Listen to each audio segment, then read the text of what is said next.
Good morning, everyone, and a very warm welcome to the Harrogate Spring Flower Show. Thank you so much for bringing the sunshine, but if you could waft it our way as you're coming in and out today. It's a little bit chilly on the Human Gardener stage, but we're hopefully very warm-hearted, and it'll help to inspire you and get your day set off in the right intentions.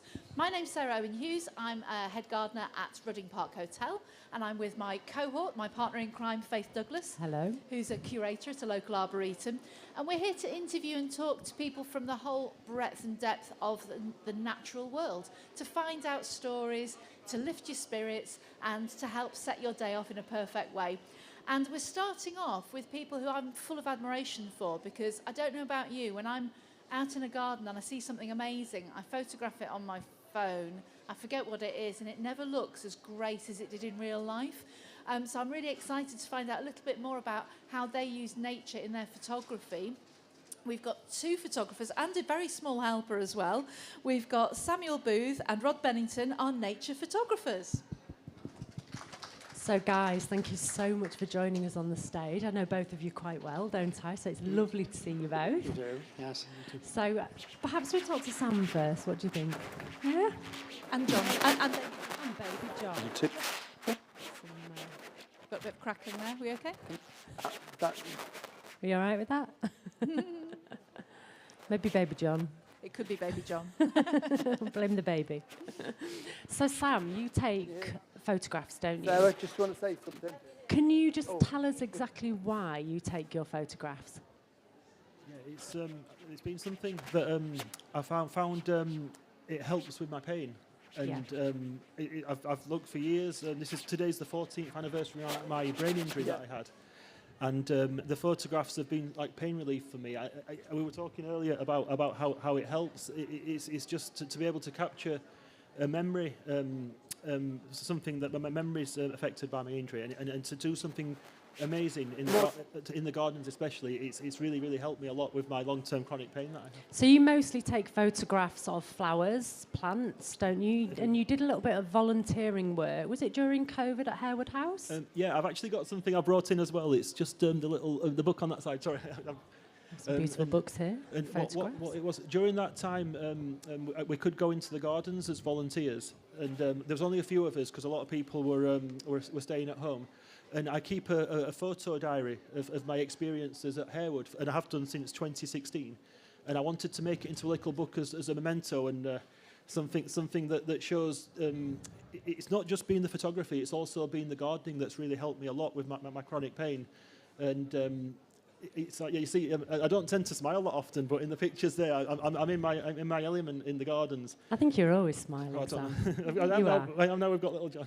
So these photo diaries that you do help you with your memory, don't they? Yes. And I know you've done quite a few photo diaries of little baby John there as well, haven't you? It's very photogenic. And you're studying photography at college, is that right? Well, at the University of Ulster, a fine art photography course that I'm doing, and what I'm trying to show in my work now is I keep a pain diary. So I think the diaries or journals have been something I've been keeping a long time since I was very young. So I keep different colours for each day depending on my levels of pain, and try and find something in the gardens of that colour. So it's sort of, and also some abstract work I've done as well. I've brought a few things. If you wanted to see, you're more than welcome to look. I'm not sort of as a business as such. It's something I've done to help with the pain, and hopefully in the future I'm hoping to become when I finish the course. But That's incredible, and that there are some really quite famous celebrity gardeners who photograph their garden every single day as a way of, again, taking that snapshot, that capturing that moment, and helping them to remember what's in flower at which point. And it's a really useful way of tracking the seasons as well, because I don't know about you, but we've had a funny spring, haven't we, so far? It's been quite cold and unforgiving, and it's nice to see the sun coming out. And I keep thinking, I'm sure it's a bit later than last year, but I haven't taken photographs to check. That's what's been good, and I mentioned about the famous gardeners. Monty Don's quote, the gardens can heal, has been sort of the idea behind behind the whole project, and I wanted to sort of do the diary, but also to try and prove and do research behind how it helps, which is what's been very challenging, but also enjoyable as well. It's great, especially with keeping a journal. It's good because you can see also what you've done during that time. So apart from photographing Baby John at the moment, what are you photographing right now? At the moment, daffodils and snowdrops, which are sort of being tributes. I've got a couple of the books as well. Sorry, I try and pass them over. But it's the snowdrops and daffodils, the tributes to people who've sadly passed away. But I wanted the tributes to be something special, so I produced the books as a present, as a gift for the two for people in my family. The daffodils was my auntie, and the snowdrops was my friend's daughter, and I wanted it to be something. Not in the flowers, people have different meanings or feelings about different flowers. And in doing that, I think it's a good way to remember people. I guess it's always that memory what's been the thing. Yeah. But it's also, flowers can make people happy. And I like to learn about the snowdrops, the meanings behind them. And snowdrops meaning hope. They do. Is it flowerography? I can't. Yeah, it is. So that's what I've been looking at as well. Sort of the flowerography, history behind the different meanings of flowers. But I want to create like a modern one as well. That's fantastic. Modern thank you so much, Sam, and thank you, Baby John. Thank you, John. So Rod, you also take photographs, don't you? You take them slightly differently to Sam, though, don't you? So, Sam, am I right in thinking you use a digital camera and it's very high-techy and modern?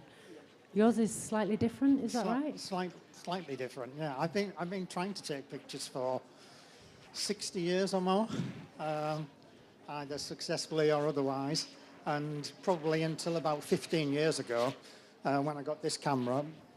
I shot exclusively really on 35mm film, but I'd always wanted to use this type of camera.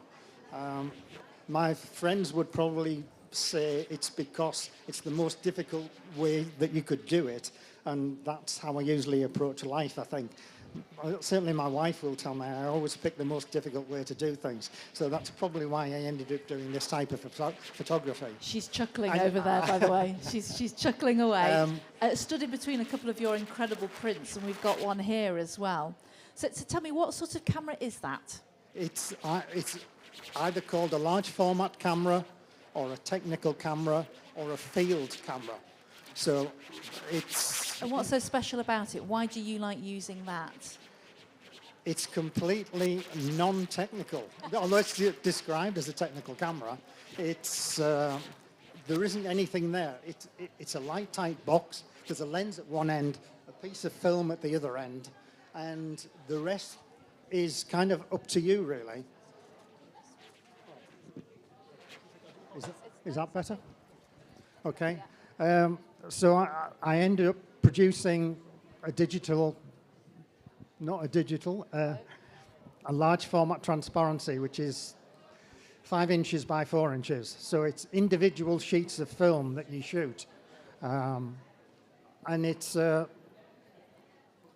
labour of love, really. I kind of do the photography for myself, really. Yeah, so when I see you taking your photographs, which I've seen you take photographs many, many years now, actually, in the Arboretum, you often see Rod very early in the morning underneath a big black sheet in the middle of a bush or something, and you'll be there for hours, won't you? Just to get one shot. To get one shot, yeah. Which is fantastic. You can't use the camera without a tripod, and you have to use a dark cloth with it as well so that you can actually see what you're photographing. The big advantage of this type of camera is that your image is actually upside down and back to front, which is really good for your composition, believe it or not. I think it sounds very confusing. I'd be very confused. Why is it so good for composition? Because it lends a degree of abstraction to the image, so that... So you're not distracted. So you're not distracted because it's a tree, but it kind of looks not quite like a tree because it's upside down and back to front. And it is a very common thing to use in graphic arts, that you turn images upside down to see what they look like, to see whether the balance is correct. And it is very... Once you get used to it, it is really helpful. So do you just take photographs of the natural world, of... Yeah, this plants? type of camera is... very bad for action. You can't do action photography. You can't do wildlife or bird photography. But for portraits and landscapes, that's where it's at its best. Yeah. And actually, taking photographs of flowering plants is incredibly difficult because they move, and getting the light right as well is, I find, really hard. That's why I always, most of my photography I do at these days, I do at Thorpe Perro Arboretum at Bedale, and I usually arrive about 45 minutes before sunrise, not so much for the sunrise, just because the light is softer then. It's a gentle light. Sometimes there's overnight rain, and there's peace and quiet, and I need the peace and quiet to concentrate and to look at my pictures and to relax. It's a form of escapism. Once I put my head under the dark cloth, anything could happen behind me. I remember one morning, I startled a deer. It was only about a couple of meters behind me. I had my head under the dark cloth, and I wasn't moving. I was there for about 10 minutes maybe. And then this deer came up behind me and terrified, but scared the life out of both of us. There's usually a story behind your photographs as well, isn't there? Yeah, I was talking to Sam just before the start here, and he said he's taken 30,000 images, and I don't know how long that's over. I don't know if it's 1 year or 2 years. And I know that I've had this camera since 2008, so 15 years. And I number all my negatives, so I know I've shot 1,700. So it's just over 100 a year that I take. Wow. And when I wander around Thorpe Perro for 5 or 6 hours, I might take 4 or 5 pictures. On Monday when I was there, I wandered around for 4.5 hours and shot 2 pictures. Coincidentally, on Monday, I was walking past the Oriental plane tree, which is the leaf that's shown there. And that photograph goes back about 3 years. It's shot between Christmas and New Year. And I printed it. It wasn't until a couple of months ago that I decided that I liked it and I decided to print it. So there's usually a huge gap between me making the photograph and printing it. And it just so happened this leaf from the tree was sitting on the ground as I walked past. It's a sign. So it was fate. It was fate. It was. It was. And I think it's because I spend so long with one particular image, trying to get everything perfect by design or fate or whatever. I'm a perfectionist, so everything has to be right. It's sometimes difficult because mostly you don't take the photograph because you don't think it's good enough. So I take very, very few pictures, so I always have some sort of huge memory that I remember about them. So I remember kind of taking that at 8:30 in the morning and the blue sky, and it was minus 4 degrees. So you remember all the details, don't you, of that photograph? Yeah, so you remember it all. And for the 2 magnolias that are shown over there, I know the one on the left, Magnolia globosa, which I didn't really know. That was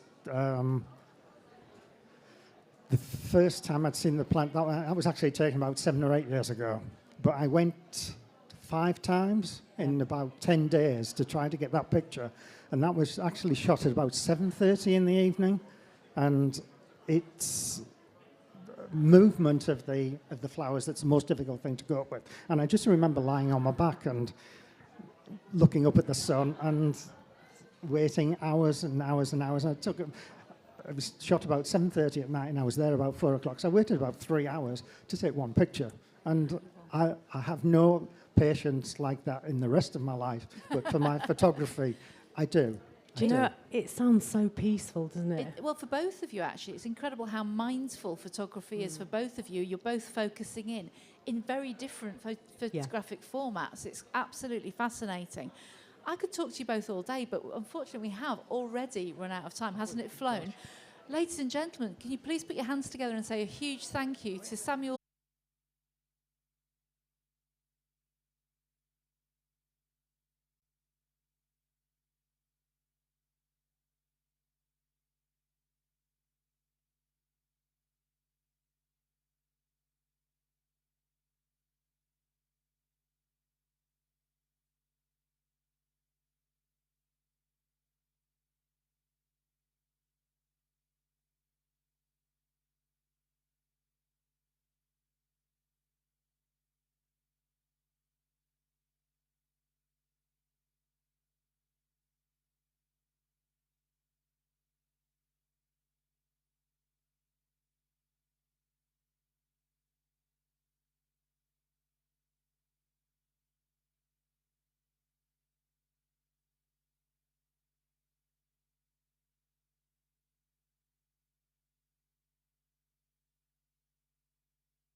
Hoot.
The one over there was on the same. There's 3 radio mics over Yeah, I there. was like, where's the other radio?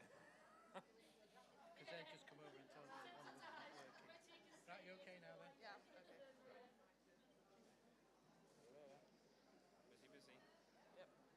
We knew. I was like, we were like, Because then I heard, for like a split second, I heard someone else talking. And I was like, Yeah. where are they? So that's why I thought someone else was on it, but I didn't know where it was or what it was.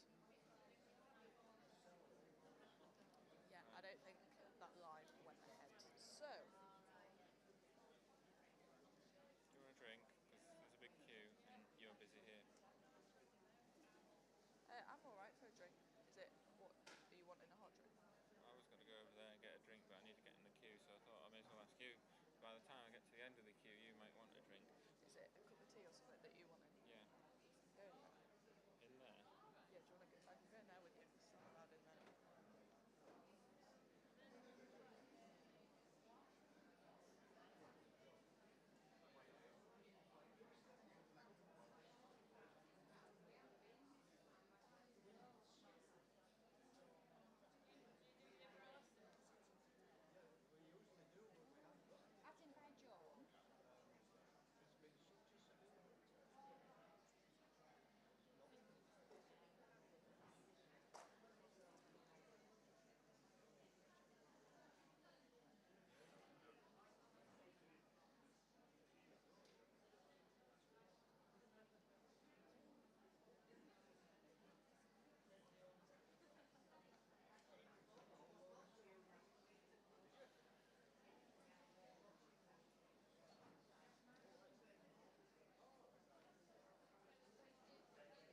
Just a little one, you know. Just 20. No, just one. But we had to build all the show borders Right. and all the stands for the other gardens and get it all soiled up. Yeah, Then we yeah, did the 2 little copse of trees in the middle, Right. and then a border, Yeah. and then through the show gardening. Right. So just one. But yeah, I scaling remember back. you burning the bits of wood, and I was like, turn around, you're there. Was that last year? Yes, Yeah. Those same bits of wood are on the decking. Yeah, for our current we one. used them this year. They look really good actually. A year on. I think we'll get a few more shows out of them. It's On the second day, Kay and Faith went, all these trees, lift them into place. Because I was having to lift all of the trees Oh, of into place. course. Yes, Yeah. And then we were like, obviously getting them in, but yeah, it was good. No. I've seen you on Instagram and I thought, shall I press the follow? I put nothing on Instagram. I put nothing.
Good morning, ladies and gentlemen, and a very, very warm welcome to the Harrogate Spring Flower Show. My name is Sarah Owen Hughes, and I am head gardener at Rudding Park Hotel in Harrogate, and I'm here with my cohort and partner in crime, Faith Douglas. We're sharing a Hello. bed this year. We are. She's a curator at a local arboretum. And on the Human Gardener stage, we are interviewing people from the whole range of the horticultural world. So people you may have heard of, people you may never have heard of, doing interesting things in amazing ways. And we just want to share a little bit of their passions for you, just to inspire you as you're wandering around the show. I'm really excited to be talking to our next guest today. I've known Colin for, I think, about 15 years now, because we actually used to work together. So please put your hands together for a very warm welcome for Colin Hickman, who is our Generation Gardener. Thank you.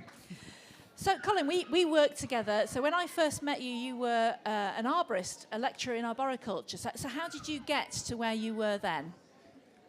Started off in horticulture, like most of us do, sort of from school. Did a national diploma at Bishop Burton, worked in horticulture a little bit, and then decided to do something a little bit different, and was quite fascinated by the people doing sort of tree climbing and stuff, so decided to go into that really, and went to Myerscough, studied arboriculture, went to Canada for a bit, came back, and then decided to do a bit of teaching, and that's why I sort of ended up sort of at Askham Bryan and where we met. So that's right. Can I just say you went to Canada? yes, What did you do in Canada? again, trees, Big forestry, trees in Canada. tree climbing, things like that, really. Fun. Wow, you're so lucky. I'm very envious. Yeah, it was good fun, to be honest. Yeah, yeah. But it was. Kind of wonder why I came back, but And now, I mean, that's the great thing about horticulture is you can follow different pathways. You can meander, can't you? So you've gone from that teaching arboriculture, from your horticultural training, to running your family business. yeah, it's full circle, really. Because Yeah.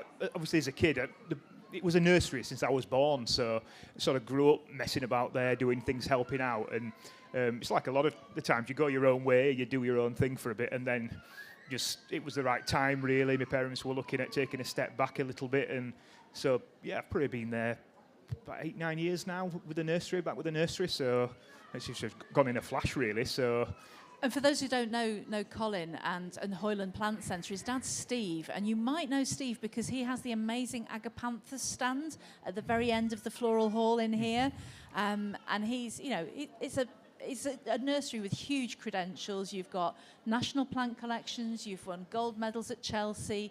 Tell us a little bit about your dad and how he got into the business. yeah, well, similar, really. He just took an interest in plants when he was a kid, really. My granddad was a coal miner, and like a lot of coal miners, they're really keen gardeners. Probably when you're stuck in a dark hole all day, you want to do the opposite, don't you, when you come out, sort of thing. So he was a really keen gardener, grew veg, primulas, auriculas and things like that.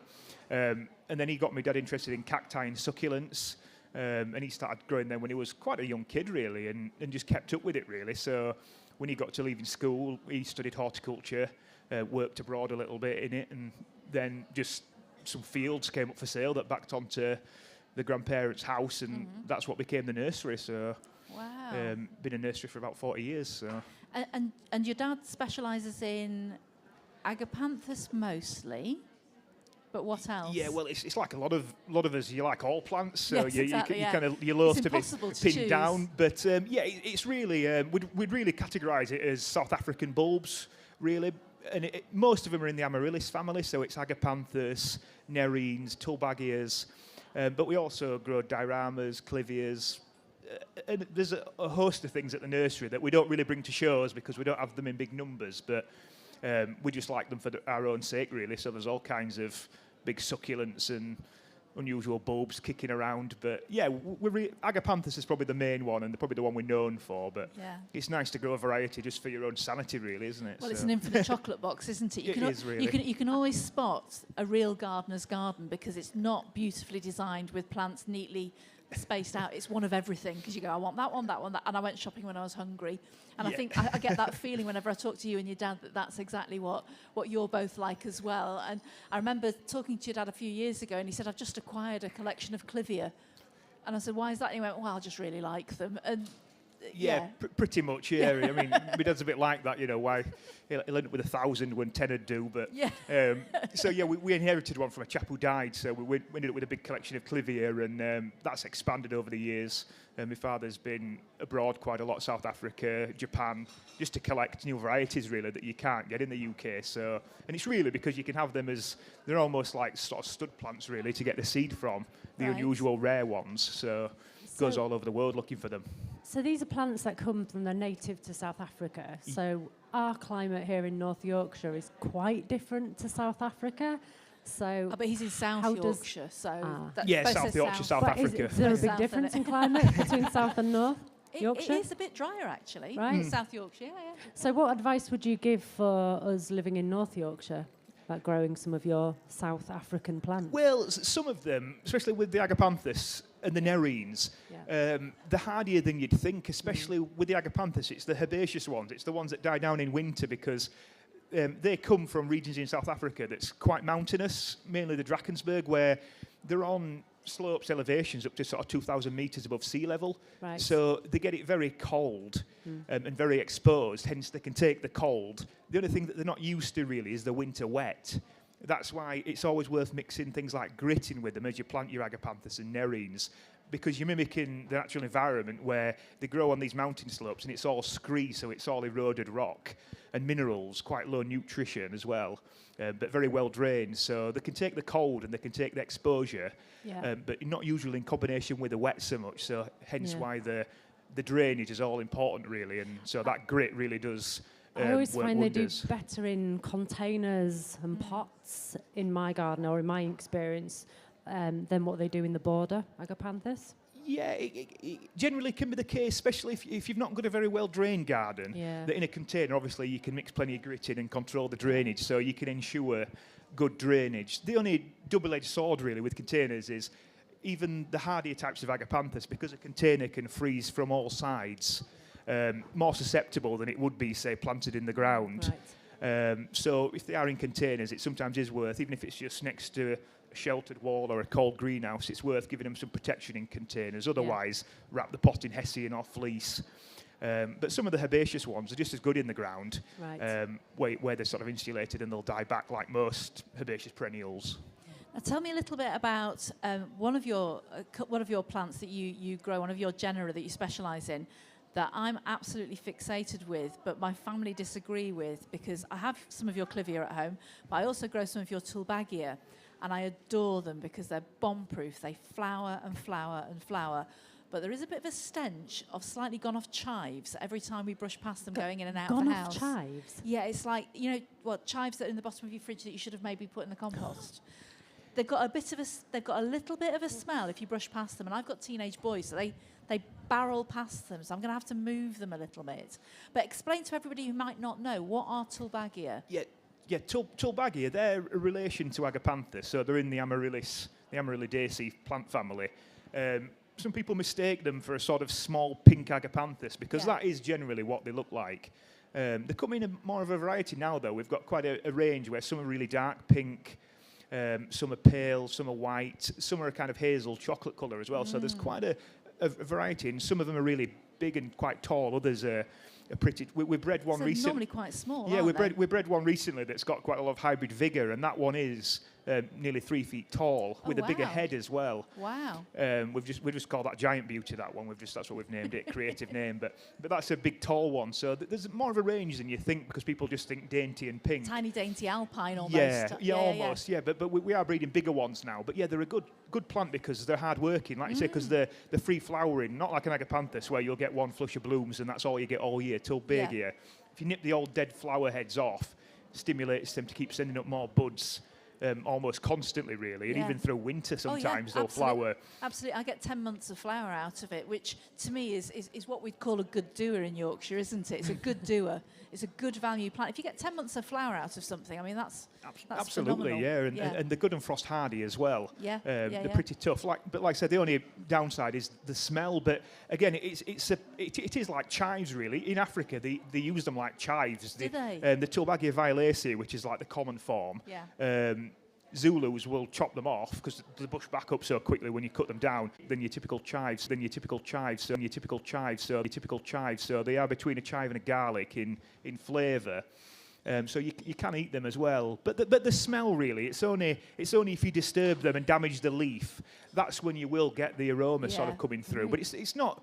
But generally, it's not unpleasant, but it is a bit of a shock. Some, like I say, teenagers with school bags brush past the pot on their way into the house, and I'm now learning I just need to move it slightly further back out of their reach. Yeah, because it's mostly they're quite resilient. Yeah, because to if you don't damage the leaves and things, you You don't really won't get get them. that pungent Yeah, aroma. yeah, Really, it's only yeah. when the leaves are broken and damaged, or you prune them back, that you'll really notice that garlic smell. But And as well as you and your dad within the nursery, it is very much it's a family affair, isn't it? Because your mum's involved with the nursery. So much for stepping back and retiring, and your sister's now on board, and she's because you've got 2 stands, haven't you? Yeah, You've we got have, a stand out there as well. yeah, we've got one just right on the entrance there, and then another one in the main floral hall. Yeah. But yeah, my sister's involved as well, which it works quite well really, because she's good at the stuff I hate doing. So Oh, really perfect. good at organising things, admin, dispatch of like the mail order plants and things like that. So it gives me more time to actually sort of be hands-on with the plants really. So yeah, the which is this is plantsmanship. the main reason we do it. So. Yeah. Do you do a lot of mail order then? Have you found after the lockdown that a lot of people have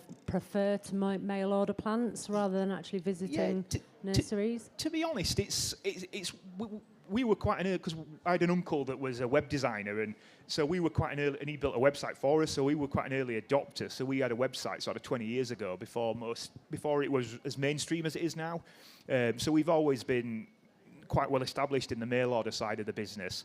And again, it was COVID. It was more of a peak really, where obviously I think there's a gradual trend of more and more people are ordering online. But yeah, it really did peak during lockdown, where people were just buying anything green, Yes. regardless, really. So Yeah. it went mad in lockdown. But now it's probably back to where it, maybe slightly above where it was in, say, 2019. But Right. again, back to normal levels, which when you do so many flower shows, it's sometimes you can't cope with.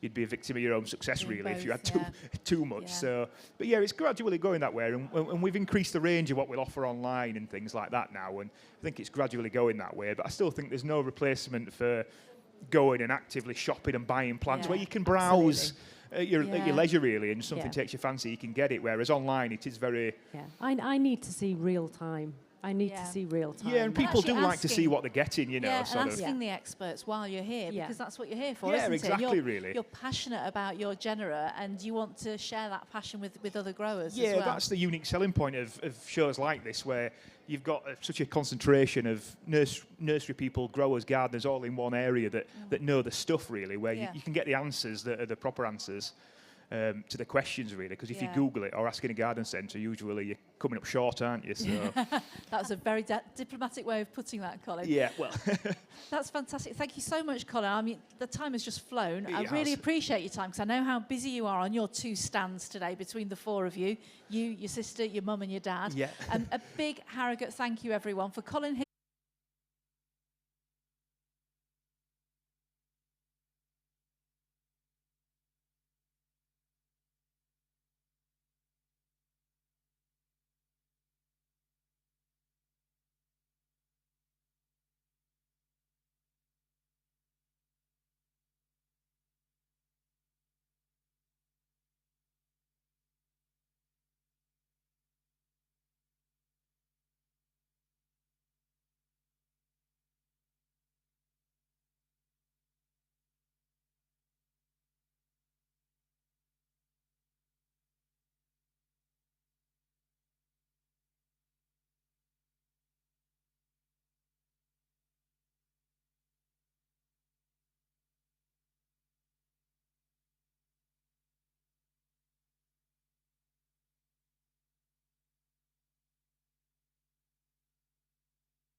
Good morning, ladies and gentlemen, and a very warm welcome to the Harrogate Spring Flower Show. Thank you very much for bringing the sunshine with you. If you could maybe waft it into our Human Gardener boudoir stage, we'd very much appreciate it. It's a little bit parky over here, but you're very, very welcome to joining us. My name's Sarah Owen Hughes. I'm the head gardener at Rudding Park Hotel, and I'm with my cohort and partner in crime, Faith Douglas, who is a curator at a nearby arboretum. And we are interviewing people from the whole breadth and range and depth of the horticulture industry to talk about their relationships with nature, how they've got to where they are, and just getting a little bit of a snapshot of a picture into the people behind some of the amazing elements of our industry. And I'm getting, someone's shaking their head at me now. I can't believe this. Our next guest is a phenomenal arborist and uses a whole range of technology that I can't even pronounce to make sure that trees are safe, which is a massive growing industry. He runs a business with his wife. He's got a fantastic team. And we're going to find out a little bit more about it, including the work that your sons are now doing as well, because you've got a family of arborists. So please put your hands together and give a very warm welcome to Ian Barnes from Barnes Associates, our tree specialist. I love that. There was a cheer as well. Yeah. He paid for that. Yeah. Paid heckler. So Ian, thank you so much for joining us on stage. We met a number of years ago, didn't we? You came to the Arboretum and did a survey on our trees. So for all these people listening here and those that don't know what a tree survey entails, tell us a little bit more about what you do. Well, a tree survey can be several things. It can be a simple inventory of all the stock, but we are in Yorkshire and there are cheaper ways of doing it. And so very often it's a case of wandering around a site and just trying to find the problems, which is the kind of thing we did for you. Yeah. So the best analogy we've ever found is that you wouldn't want a survey of each of your roof tiles, you just want to know about the two that are leaking. Yeah. And That's so, a really good way of putting it. Yeah, Yeah. absolutely. You want to know where the problems are so they don't become big problems. Exactly. And in, Yeah. in today's libelous, litigious society in which we work, it's a quick, cheap, simple way of trying to make sure you meet your duty of care, Yeah. which is what we're all interested in. So how did you get into trees? Is it something you've always wanted to do? Have you always? I'm assuming you like trees. Well, I know you like trees.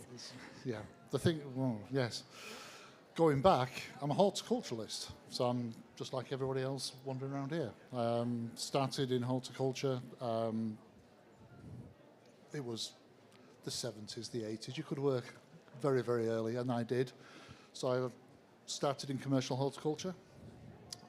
Worked on organic farm. I've worked in tomatoes, cucumbers, helped install one of the first NFT systems. Worked in a geranium and fuchsia specialist, worked in a cut flower specialist, and finally found myself in amenity horticulture. And there was a little option called arboriculture. And that was obviously my place to be, because as soon as I found it, I didn't turn back. But I'm a horticulturalist as well. So yeah, I'm just as keen to understand what it's going to fall on as to what it is. Yeah. So That's quite unusual as well, because there are some elements of the tree industry that have a less than optimal reputation. I'm afraid so. There are, yes. There are. What would you say about the professionalism within arboriculture, and how can we raise the profile of arboriculture? Well, now that's one that we've discussed long and hard for a long, long time. Personally, ensuring people use if people use companies that are insured and qualified is a good starting point. Personally, I'd try to be a little bit more hard with it. I'd like to see some kind of licensing system. Yeah. I'd definitely like to see some kind of qualification structure, using registration systems as well.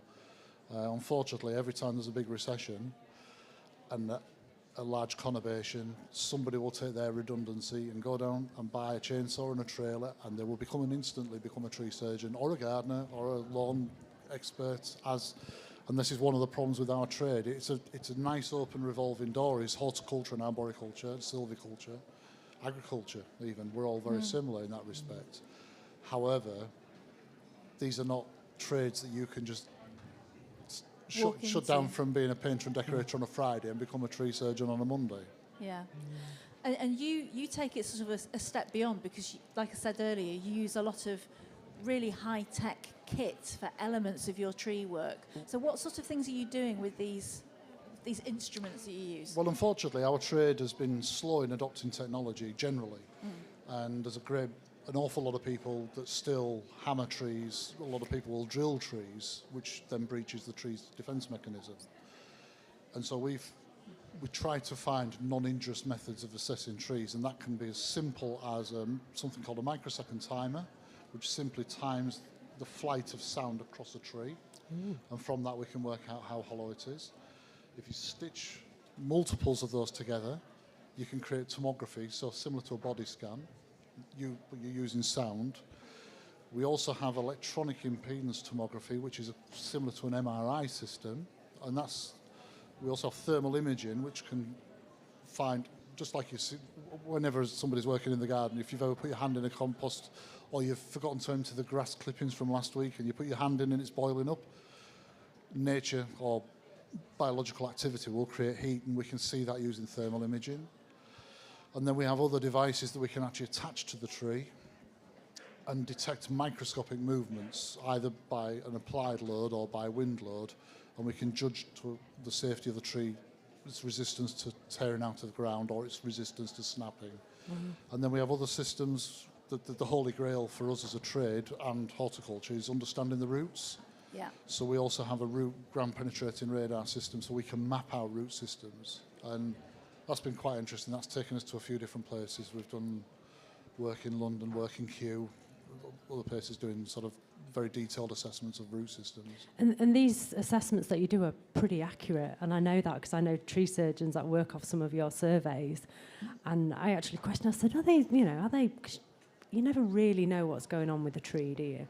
But I sort of said, how accurate are these graphs and diagrams that I've seen? And he said they were pretty much 100% accurate. He was impressed. He was really impressed. He says, what I see on paper, and when I remove that tree, if it's got to be removed, is pretty much what he sees when that tree's come down. Because I know in the past, with some of the other more archaic methods, it's not always the case. You think a tree is rotten on the inside. I've seen them be cut down, it'll be totally sound. And this is the big and problem. vice versa. Yeah. The big problem within our trade is that there's several problems in our trade that do come to the fore, and one of them is the lack of understanding of the detail, but also the if in doubt, have it how. Yeah. Yeah, very much so. I mean, if we're ill or if our animals are ill, we take them to a vet, we treat them with medicine, we take them to the doctors, we have scans. But the view has always been with a plant, if it looks a bit unhappy, you just chop it off at the roots. Yeah. And actually, it's much better to scan it, treat it with medicines, to prune it judiciously, and you get better longevity, and it's much better for the ecosystem to keep it going. And sometimes it's patience, because sometimes some of our trees in the Arboretum, some years they just look unhappy, and a lot of the time it can be to do with the climate, the weather that we've had that year, and we think, well, we'll just stand back, we'll see what they do next year without any other interventions. And some years they have good years, just like us, I suppose. Sometimes we don't feel so good, sometimes we feel amazing, and I think plants do that as well, don't they? Oh, very much. By being in the trade long enough, we've been involved in projects, because an awful lot of what we do as well is trees and development. So we've had the advantage of looking after sites pre-planning for 5 and 10 years. And so we've gone back to sites where we've categorised the trees that have been particularly good examples and particularly bad examples, and then you go back to check the data, and they've inverted. Yeah. So I'm looking for a U-grade tree on this site. It's not there. Where is it? And it's actually recovered. Yeah. As you say. Yeah. Bad season, just like we have a bad week. Yeah, exactly. You also do surveys using drones as well, because you're trying to minimise the amount of time people are climbing up and down trees, because that's risky and highly skilled and problematic in itself. It is, yeah, and remote sensing generally. I mean, we also use sort of satellite, and we're working towards using GIS systems to do that. But drones are brilliant. I mean, we've got 2 guys in the company that are qualified drone pilots, and they allow us to get really good imagery. I mean, the cameras on these things are amazing. Plus, it's not just normal wavelengths. We can use false colour imagery as well, so we can actually see stress accurately in trees, both using thermal imaging and false colour and real colour. Amazing. So In your opinion, what do you think are the biggest threats for trees right now? People. People, I knew yeah. he was going to say that. Yeah. Yeah. Yeah. Yeah. I mean, I'm afraid trees in the urban environment are a very, very stressed existence. There are many, many diseases on the horizon. Some are a little bit over-egged than others. Yeah. There will be an unforeseen. There's always an unknown. There's going to be something out there, and we've just got to Yeah. manage it. But the general threats are, well, the wider threats to us. It's climate change, Yep. and it's the actual direct threats of what people do to trees. Which means it's a very exciting time to be in arboriculture, because there's always going to be a need for what you do, which is useful because 2 of your children are also arborists and your wife also works in your business. Well, So my it's- wife she's a chartered landscape architect as well as an arborist. Yeah. So yeah, we are a nerdy family, and that we have some very boring dinner time conversations. I bet you don't. And am I right that your daughter disappointingly is only a vet? Is that correct? No, she's a radiographer. Radiographer. Oh, I knew it was. Well, I knew it was something low grade compared to all the arborists you've got. I apologise yes. to your daughter. Yeah. No, well, the only reason she's a radiographer is because she used to come out and help me with tomography. I knew.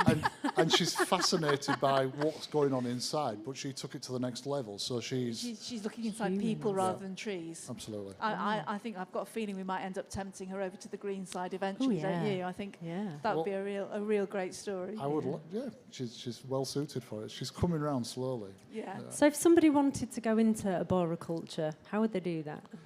Start at the beginning. Start at the bottom if you can. There's no substitute for getting muck under your fingernails, dragging brush, doing the job, feeling trees, smelling trees, tasting trees, learn the trees. But don't just learn the trees, learn the environments and the communities that the trees are growing in. And then just go as far as you can. I mean, arboriculture is it's a broad church. There's an awful lot of people, and a lot of second careers people come into it. Yeah. There's nothing wrong with that either, because they bring other things to the trade. But it's a brilliant environment for people that want something a little bit more challenging physically, mentally. It's also brilliant if you've got a good eye for pattern recognition. It's your natural environment to be in. Most arbs have got that. Yeah. And short attention spans, I'm afraid. Short attention span. They want to be on to the next tree. They're all just inherently human squirrels, aren't they? Absolutely. Yeah. I always say I'm part squirrel. Yeah, I think you probably are, yeah. I'm part red squirrel. I like to hibernate. And I have been up my first tree in the past couple of years. A friend who's an arborist took me up a tree. She tricked me and said, can you just put this kit on and groundy for me? And I said, okay. And she said, just put your foot on there. And then I realised I was 30 foot up a birch, and it was magical, actually. It was a really fantastic experience. I saw the pictures. You look Yes, very pleased with yourself. I was very pleased with myself, yes. Almost to the point of wanting to do it again. So, yeah. You should do it again. Work towards it. Yeah. So where do you see things going for you as a company? Because you are, every time I see you and speak to you, you're growing, you've taken on extra people, you're getting bigger. We're just wanting to offer a good service, as wide a service as we can. We've always tried. I'm an ex-landscaper. I'm an ex-tree surgeon. It's just going to the next level, and the next level. There's always your next biggest job. There's always your next biggest client. There's always your next biggest, your new challenge.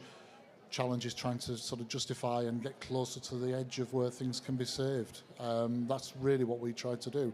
We have no smaller job. I mean, our smallest job can be identifying a leaf.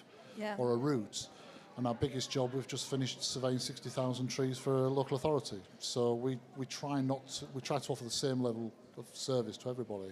And if anybody wants to find out more about the work you do, you are here for the whole of the flower show, aren't you? For your first time ever. Absolutely. Whereabouts is your stand? GS 75, just in the market complex. Okay, so just over the other side of the cafe. Yeah, the nice bit. The nice bit. How can you say that? Wow. You're sat on our chaise long. How We've got dare you? sun. You have got sunshine. We to have be got fair. sun. Yes, yeah, you've stolen our sunshine.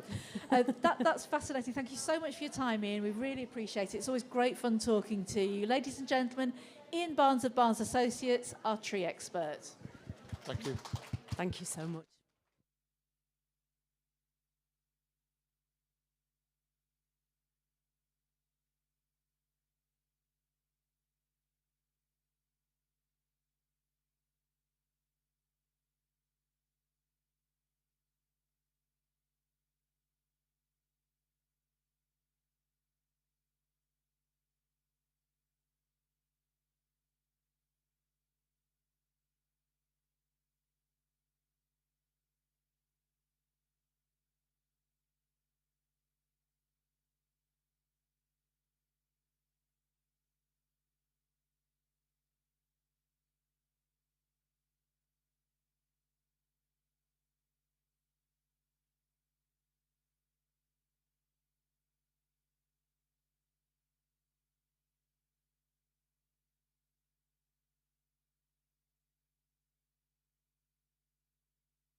Good afternoon, ladies and gentlemen, and a very warm-hearted, if slightly chilly welcome to the Harrogate Flower Show.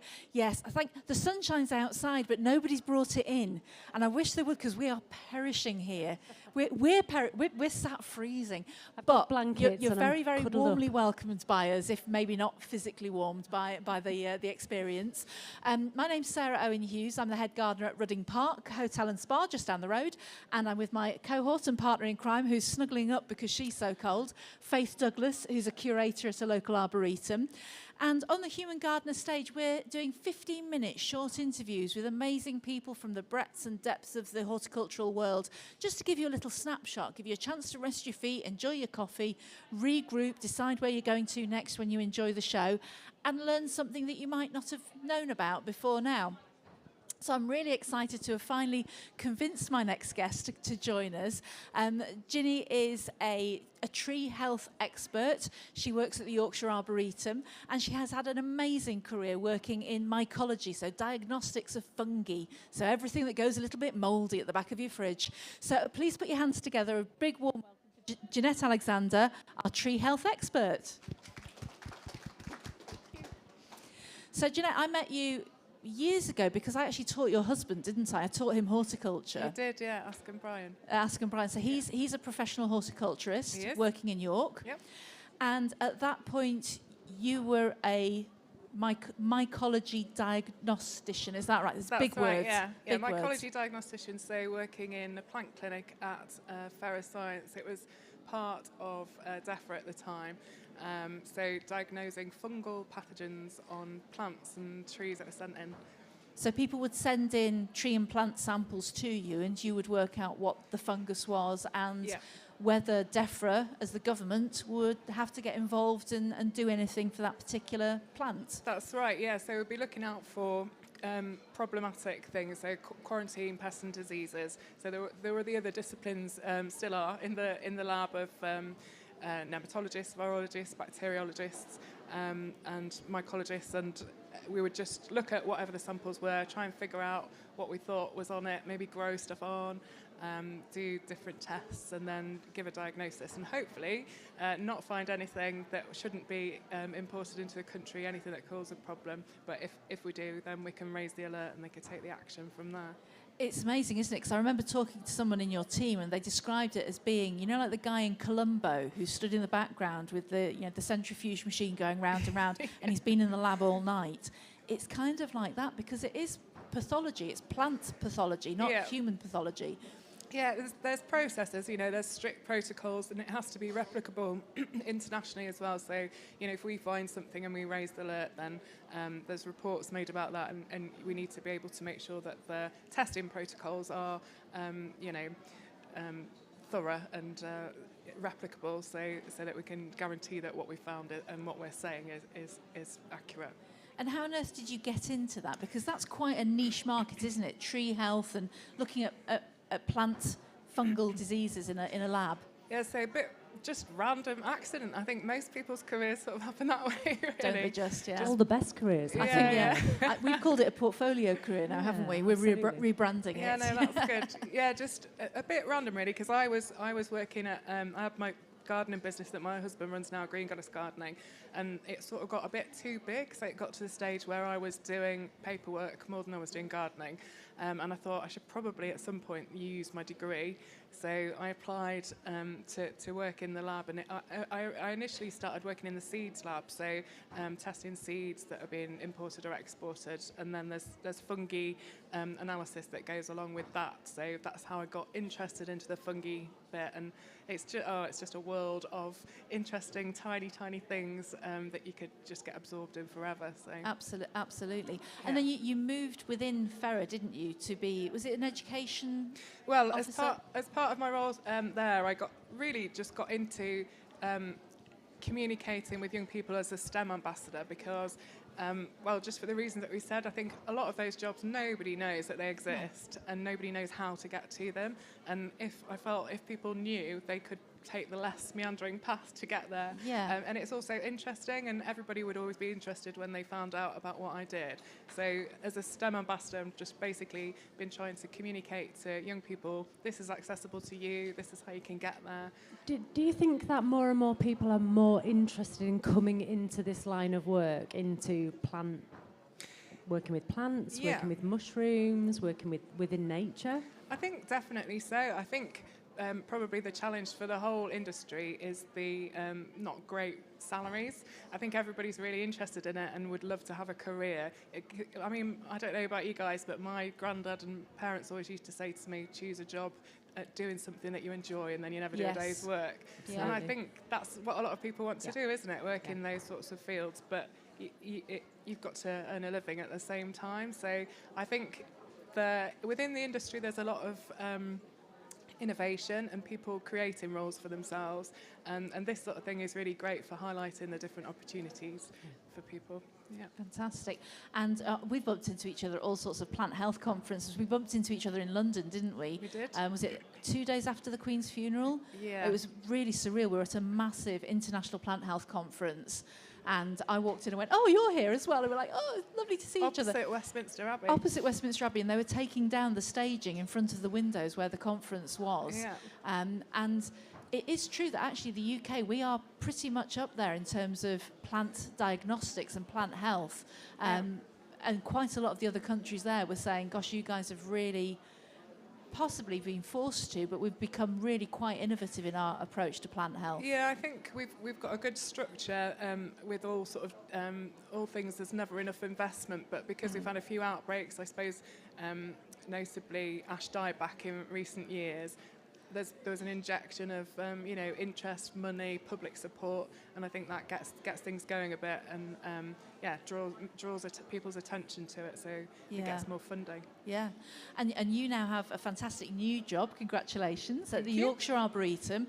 And for those who don't know, the Yorkshire Arboretum is at Castle Howard, isn't it? So Yeah. you've moved from Ferrer and Defra, which are in York. So again, plant health, the centre of plant health excellence in the UK is in York, and you're now moving to the Tree Health Centre at the Yorkshire Arboretum. Yep. Also in Yorkshire. Can you see a theme here?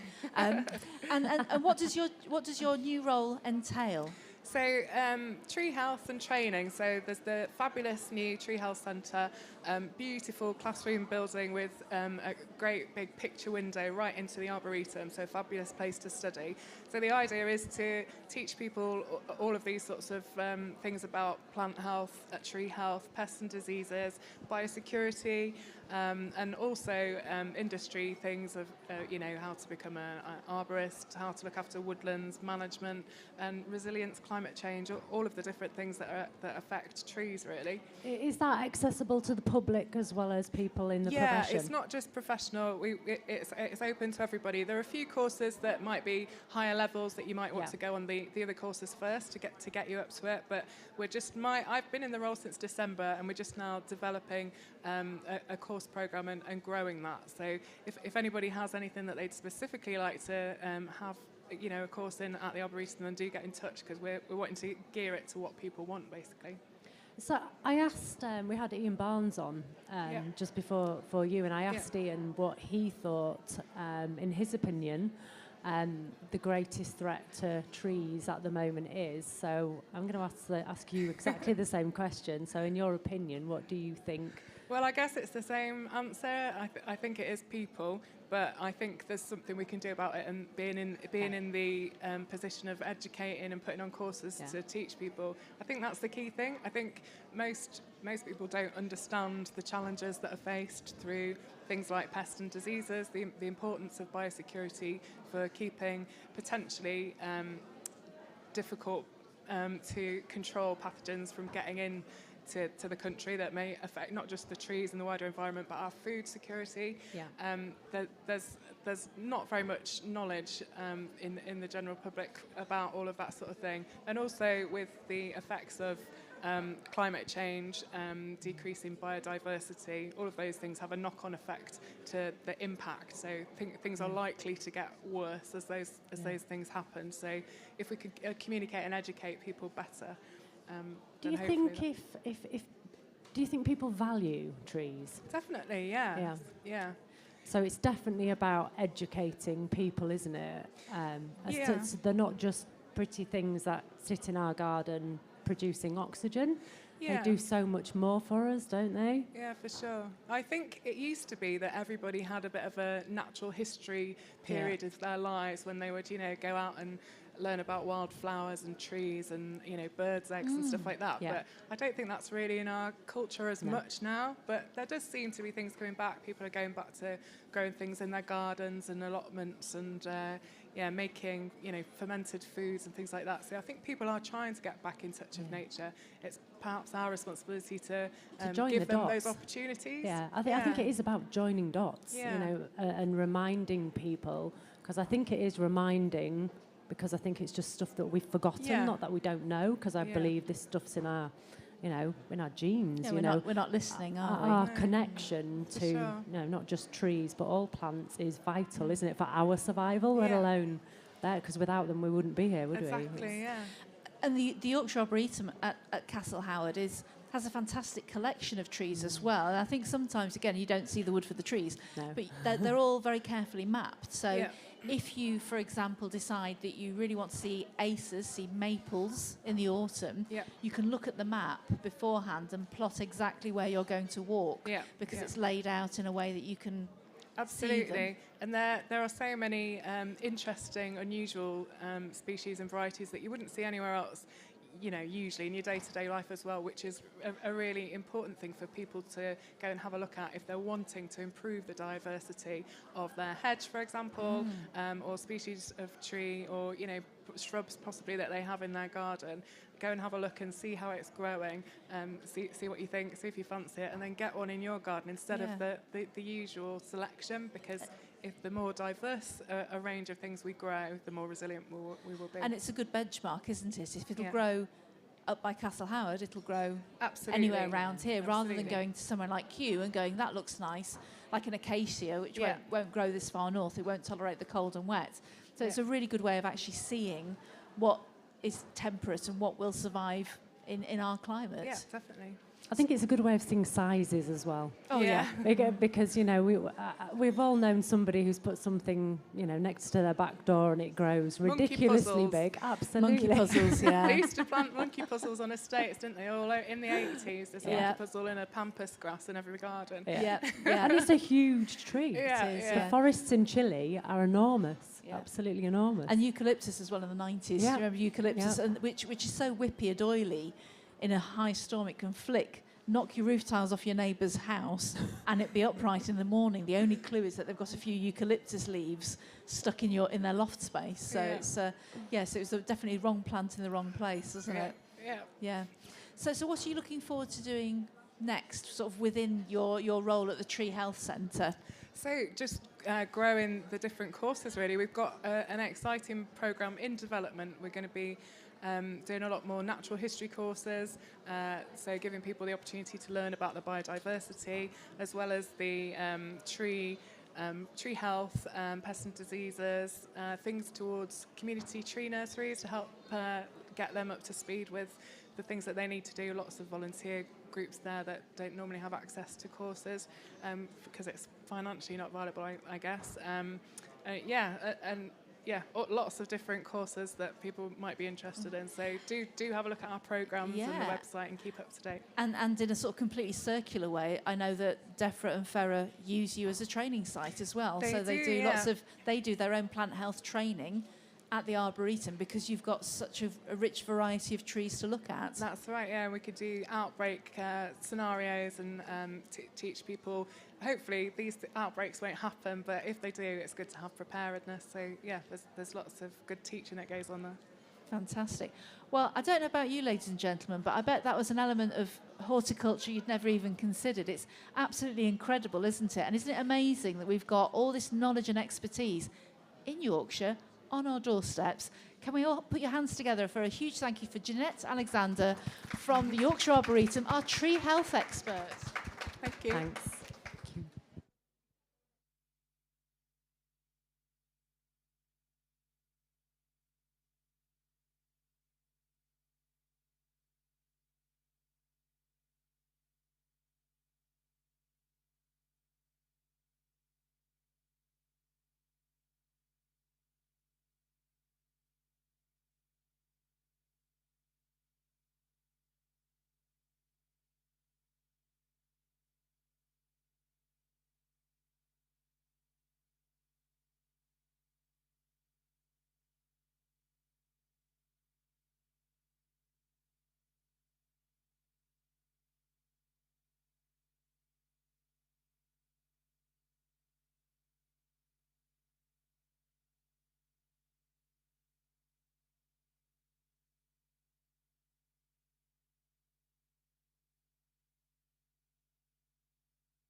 Good afternoon, ladies and gentlemen, and a very warm welcome to the Harrogate Spring Flower Show. Thank you for bringing your lunches and coffee and having a nice little sit down and a warm up. That's what we're here for. My name is Sarah Owen Hughes. I'm the head gardener at Rudding Park Hotel, and I'm with my colleague and partner in crime, I think, after this week, is Faith Douglas, who's a curator at a local arboretum. And we're here on our Human Gardener stage, on our Human Gardener boudoir this week, and we're interviewing people from the breadth and depths of the horticultural industry, people who inspire us, who interest us. It's 15-minute chat, so you don't have to commit for too long, and it just might give you a little snapshot and an insight into something that you hadn't considered before. Now, our next guest, we unfortunately press ganged the poor woman at the Spring Flower Show last year. We were walking around and we stopped dead in our tracks at her stand and went, "We just love what you're doing." And as we talked to her, we loved her even more, and we felt that we should hear a bit more about her. So I'm very, very pleased to welcome Kate Webley, who is a fused glass artist, and she is our floating artist. So thank you so much, Kate, for coming to talk to us. But I've already been asked once this morning, the floating artist. Why floating artist? Well, you do tend to float when you work on a boat. Yeah. And that's where the floating comes from. So I work on a little narrowboat, which was purpose-built. I'm moored on the Chesterfield Canal, just on the outskirts of Worksop. And the work that I do is literally based on what I see from the boat. So it's that wonderful landscape. People, we say Worksop, people go, ooh. In the interest of disclosure, my parents taught in Worksop and I'm from Retford. So Was always even one. I did that when she said, I'm moored up just outside Worksop. I was, oh, that's risky. But there's some beautiful landscapes around there. There is. And I mean, most of my, I would say about 90% of my work is based on a 2-mile walk along the canal. It's an ex-industrial landscape. I do a lot of work based on Manton Pit Wood, which was a slag heap. When I was little, it literally was a slag heap, but now it's a wood. And if you walk through that landscape, there are echoes of that industrial past, but nature is just coming in. I walked down there last night with the dogs, and there are a pair of swans at the back of a garage building a nest. And I thought, oh, why are you building a nest there, loves? Yeah. CCTV, they'd obviously looked up, clocked it and thought, we'll be safe here. They're not daft, are they, the Worksop swans? They have to be tough. You've got to be tough, yeah, you have to be, have to be. But seriously though, the Chesterfield Canal, and I've done a lot of canals over the years, the Chesterfield Canal is one of the most beautiful, unspoiled canals that you can travel down. If you get the right spot, no traffic noise, no other boats, no people, because we are antisocial in essence, boaters, but also gregarious, because as you go past on your boat, you go, hello, and that's fine. Yeah. Yeah. Smile and wave, but it's never the same neighbour twice, so it's quite Well, useful. You don't have to put up with the neighbour no. next door, do you? If someone moors up people, herd creatures, you can literally be in the middle of nowhere on a long straight bit that's lovely to moor at. There's you, no one else, and the blooming boat comes and moors next to you. You think, why didn't you go down there? If you don't like them, take the ropes up, off you go. Absolutely. Sorted. And I find it really fascinating because boat life is a very slow pace of life. It takes a long time to get anywhere, which is beautiful. So you see the micro, you see all the small plants, you see them in the lock gates. And there's a seed grower, seed business called Higgledy Seeds, and he runs from a narrowboat as well.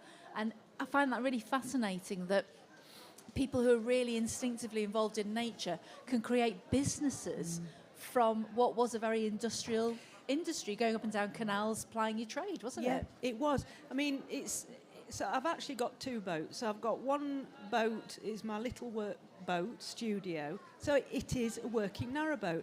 And narrowboats originally were working boats.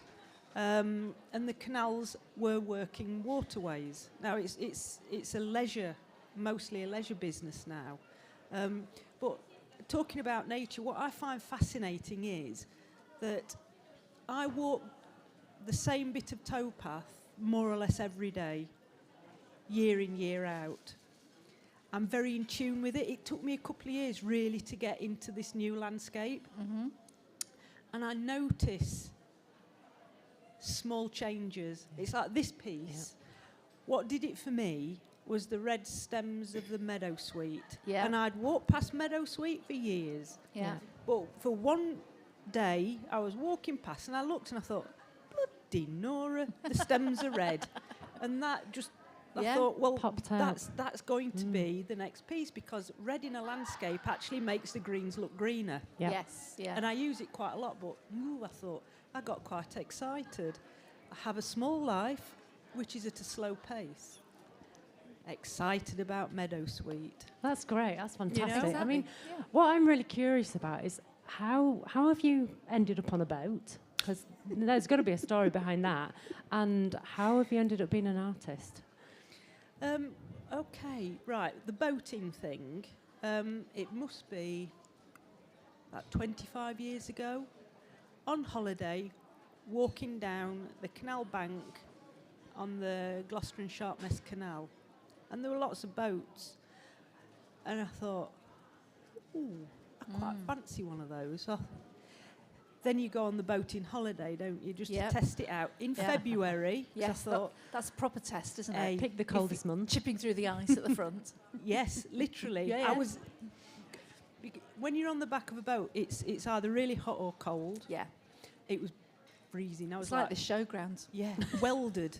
I was rigid with cold on the back of this boat, but I just loved it. Yeah. So then it's, let's get a boat for holidays, which is where you start. And then you sit there, you've just got your boat, you're looking at it and thinking, how could we get to live on this then? And then you go from there. And then you have to have another boat to work on.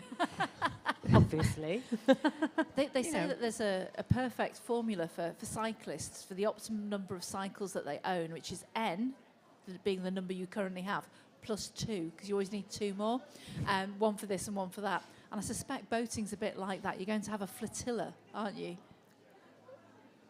She is.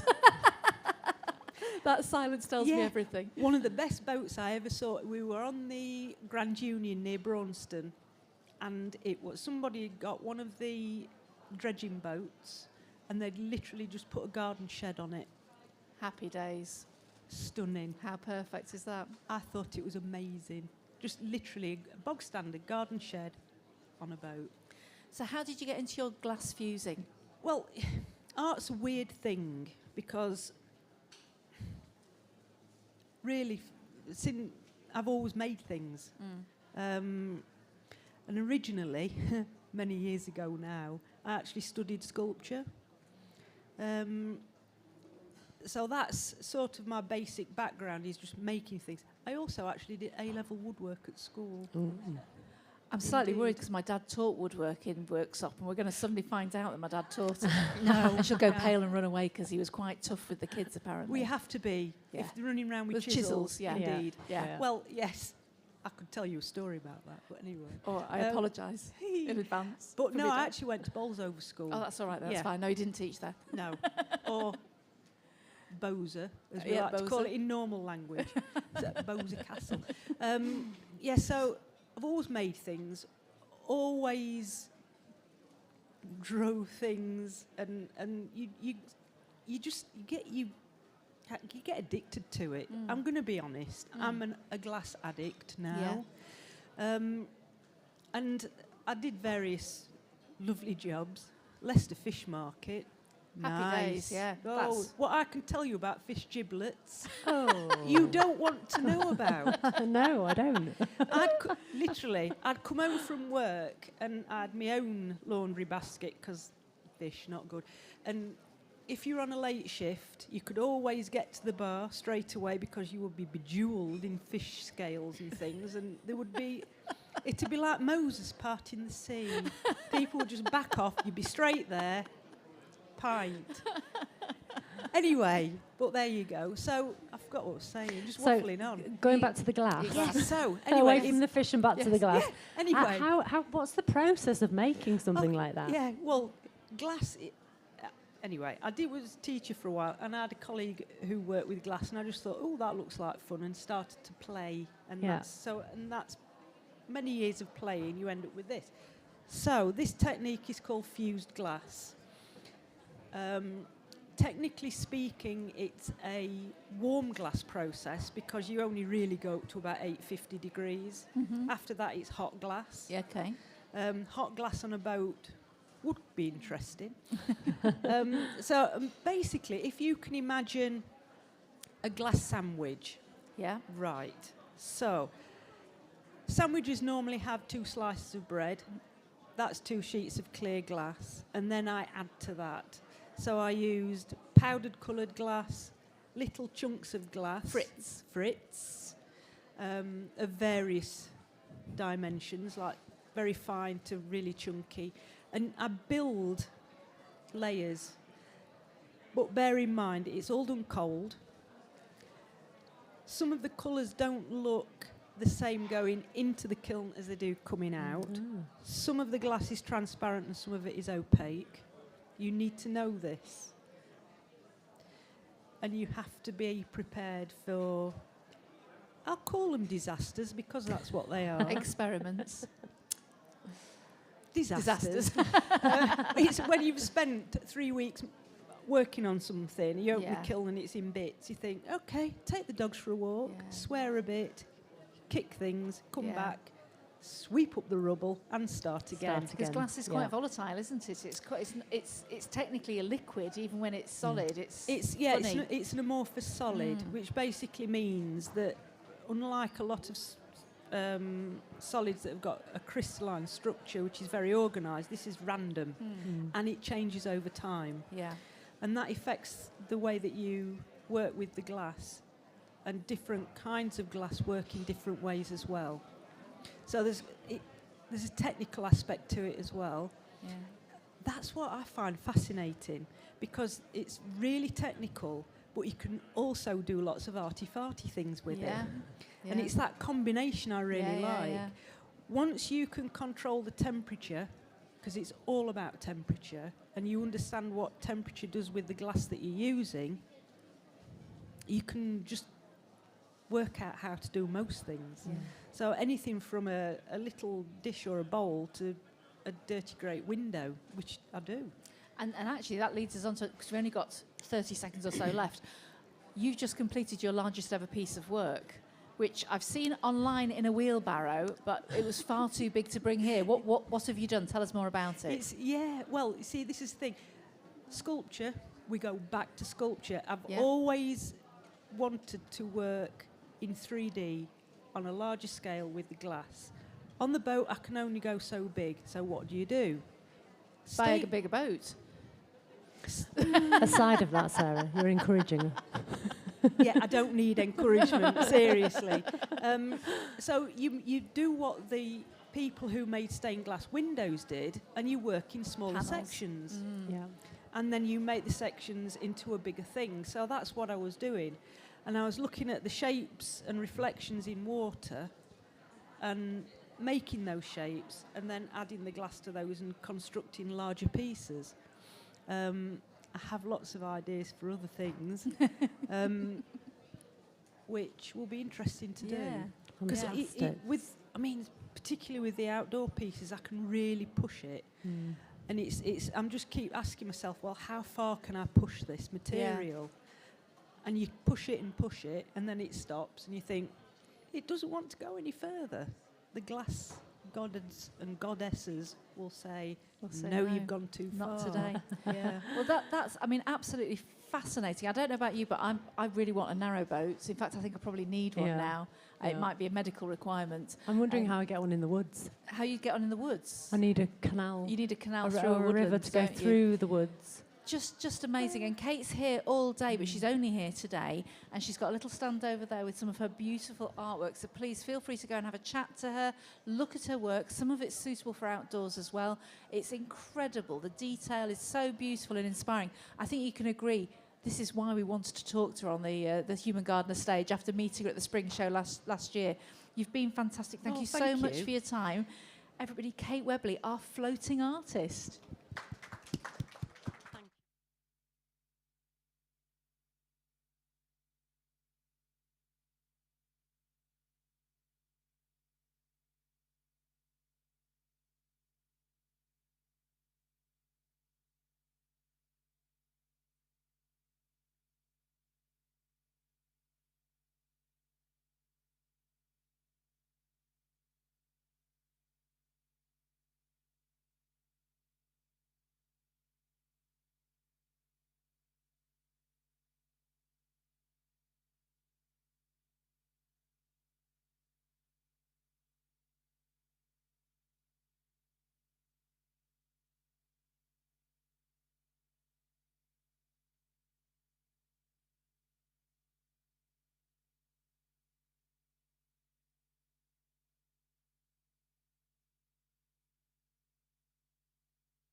Good afternoon, ladies and gentlemen, and a very warm welcome, if slightly cold-hearted, welcome to the Harrogate Spring Flower Show. I can see there's gorgeous sunlight out there, but I do wish somebody would waft it in our way. We're rather chilly in our boudoir, aren't we, Faith? Slightly. My name's Sarah Owen Hughes, and I'm the head gardener at Rudding Park Hotel, and I'm with my cohort, Faith Douglas, who's a curator at a local arboretum. And we're here for the whole of the flower show, interviewing interesting people from the breadths and depths of horticulture, people you might not have heard of, you might not know that they come from certain areas of expertise, but it's a short 15-minute chat just to find out a little bit more about them and hopefully sort of enlighten your day and give you a little bit of extra vigour and vim when you're going around the show and buying lots of lovely plants. So our next guest today, yes, he's looking very happy. That's a nurseryman, isn't it? You can spot a nurseryman when you say buy and plants, and they suddenly their eyes light up. Our next guest is someone that Faith's known for many years, so she's going to find out more and tell you more about him. But Ben comes from a family of horticulturists, and, ladies and gentlemen, we have a mystery for you. He's got a missing plant, and we need your help to find it. So, ladies and gentlemen, please put your hands together for a very warm welcome for Ben Braithwaite of Braithwaite's Garden Centre, our family gardener. Can I just say I was enjoying watching Ben cringe there when you said that these people on this stage brighten up people's day. And I was watching him thinking, oh my God, you're just shrinking, weren't you there? No pressure, Ben, no pressure. Thank you so much for coming to chat to us. You're very welcome. So I've known Ben a few years now. We've done some work together. We have. You sponsored one of my show gardens, didn't you? I Gave did me lots indeed. of plants. That was a while ago. It was the first one I did here, actually. We did. You did? There was champagne and everything. We did very well. I was mostly in the gin shed. Mm. This was back in the day when I did drink alcohol. Yeah. And I was mostly in the gin shed, I was seem chaos, to remember. yeah. But it was good fun, wasn't it? We did well, and it was good fun. So tell us a little bit more about Braithwaite's Nursery. Where are you and why? And why? We're in Leeming Bar, near Beedale, so it's about 40 minutes, probably about an hour today on the traffic, so between Beedale and North Allerton. We're a fifth generation family business. We've been going since about 1890-ish. It was my great-grandmother started growing initially just to sell to local markets, and my great-grandfather took it on after he was injured in the Battle of the Somme in the First World War. And he trained locally at a garden centre, at a nursery called Gibson's, which used to be at the far end of Leeming Bar.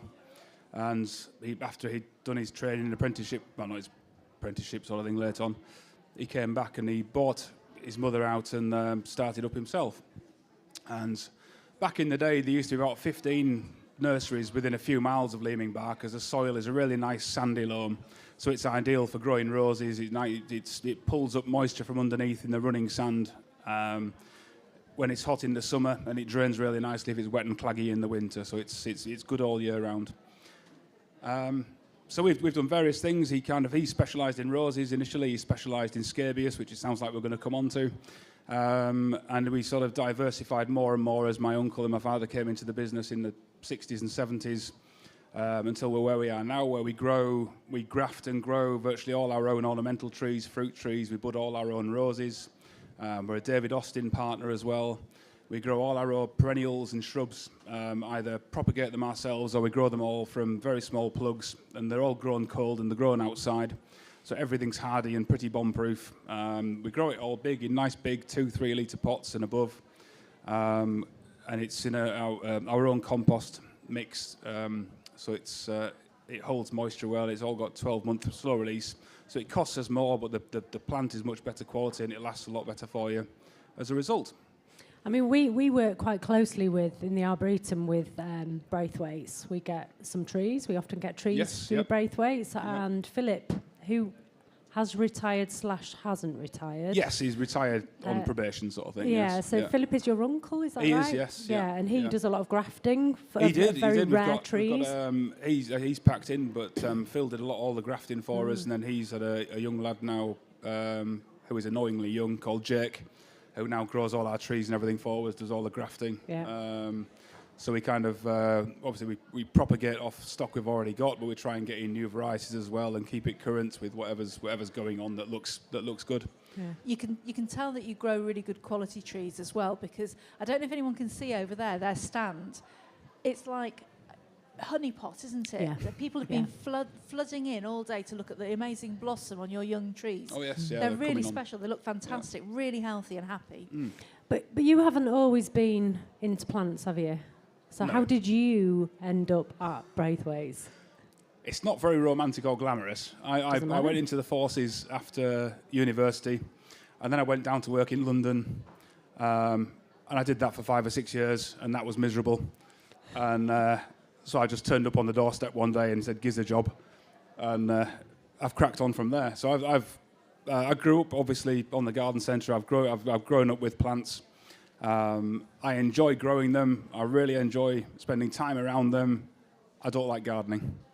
So Sorry. no. So What is your garden like, That's Ben? quite common in nurserymen. yeah, That it's they- my they garden love, is. they love the order of the pots and the watering Yeah. and the routine, but a garden is just a bit too wild. Yep, no, I've got grass and gravel, and that's about as far as I go. My wife keeps trying to plant things, and when she's not looking, I pull them out and get rid because it's That's hilarious. That is, a so you really are. it's a bit too busman's holiday. For, You are like the new generation of Braithwaites, aren't you? So what are you doing to take Braithwaites into the future? How have you changed and developed Braithwaites? Because I have seen a big change in Braithwaites since you've been there. Yep, so we're looking at a few different aspects of it. It is a very traditional, and we don't have a coffee shop. The actual shop is quite small.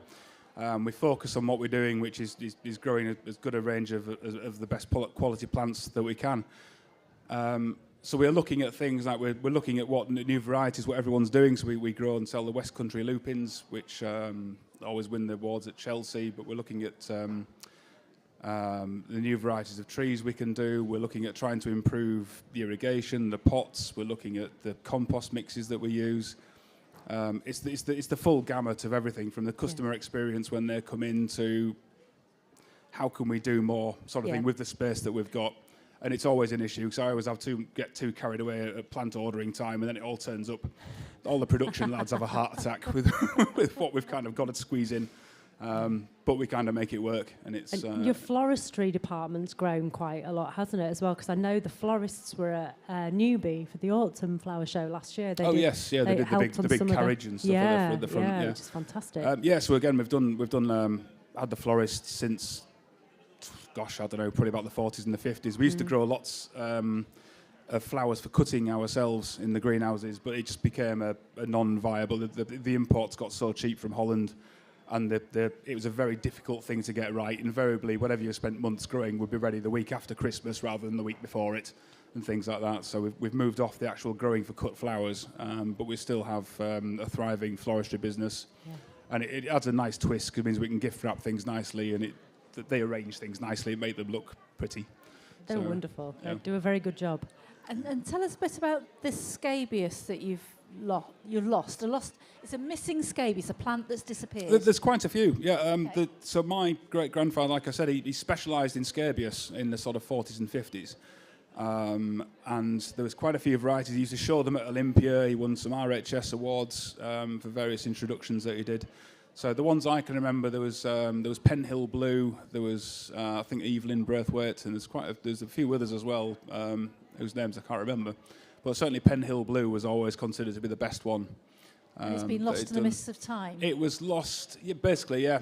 So the bulk of the stock was lost. They imported some plants from, I think, Holland or somewhere, and they had eelworm in the crop. That went through the place like a dose of salts and basically lost everything that was in the ground. And we had the containerised stock that we had for quite a long time until I think there was one spectacularly bad winter where we lost basically all of it. So it's possible somebody might still have some floating around in a garden somewhere. It's got to be out there It's got to be. We need to put a call out, don't we? I think that's... Yeah, it'd be lovely to try and find it again. Yeah, it'd be incredible, wouldn't it?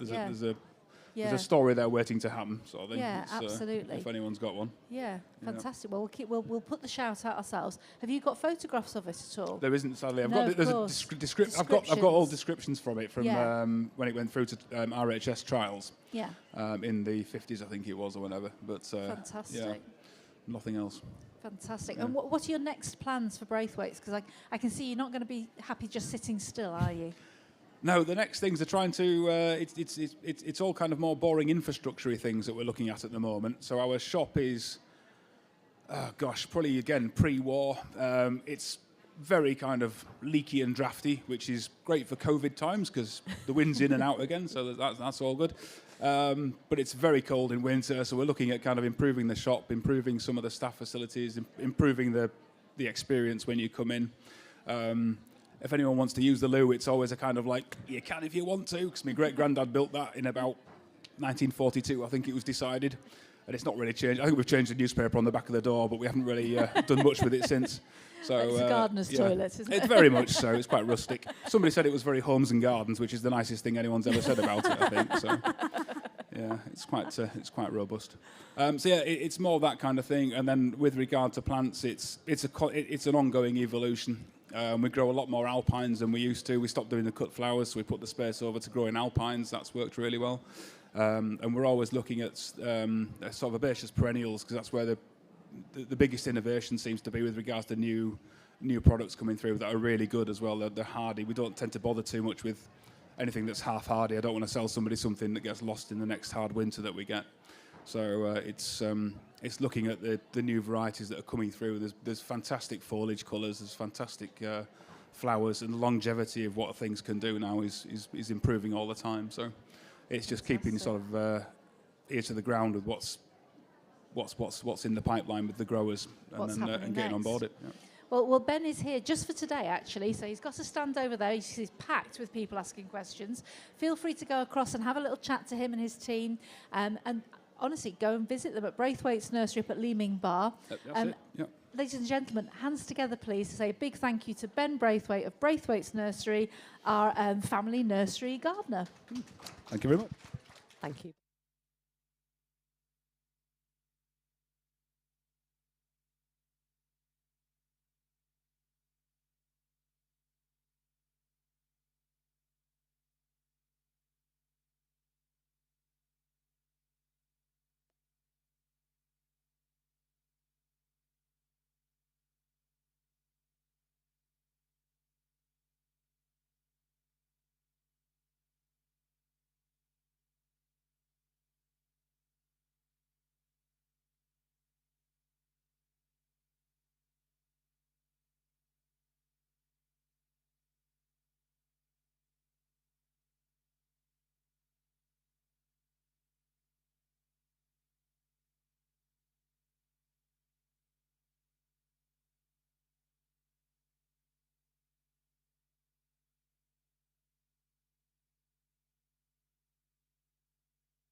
Good afternoon, ladies and gentlemen, and a very warm welcome to the Harrogate Spring Flower Show. Oh, it's a warm-hearted welcome, if slightly cold-fingered. I don't know what's happened to the sun outside, but it's not made it into here at the Human Gardener stage. We are certainly feeling the chill. My name is Sarah Owen Hughes, and I'm the head gardener at Rudding Park Hotel. And I'm with Faith Douglas, my cohort, who is a curator at a local arboretum. And we are talking to interesting people from the whole ranges and depths and breadths of the horticulture industry about their relationships with nature, why they've got to where they are, and if nothing else, it's a lovely 15-minute sit down before you plan where you're going to go next to buy your plants. Yeah, there's a couple of nods there. I think that's what we're all planning, isn't it? So our next guest is someone who actually I taught about 400 years ago, because I'm that old. Wow. I then worked alongside, we both taught together, and he's now part of an urban tree team, so he's representing Leeds City Council. So please put your hands together and give a very warm welcome to Ryan Bateman, our urban tree specialist. Thank you. You're very welcome, Ryan. It's lovely to see you. We don't see each other often enough, do we? No, it's been a while. It's been a while. So, I mean, we obviously think about trees and think of forests and woodlands, but actually urban trees are really, really significant, aren't they? So what does a tree officer do? So my role is to help look after all the trees that Leeds City Council owns and manages. So whether that be on parks and countryside land, highways, housing, all the other side of it. So we don't have anything to do with the planning side, my team. We're just looking after the trees within the council area.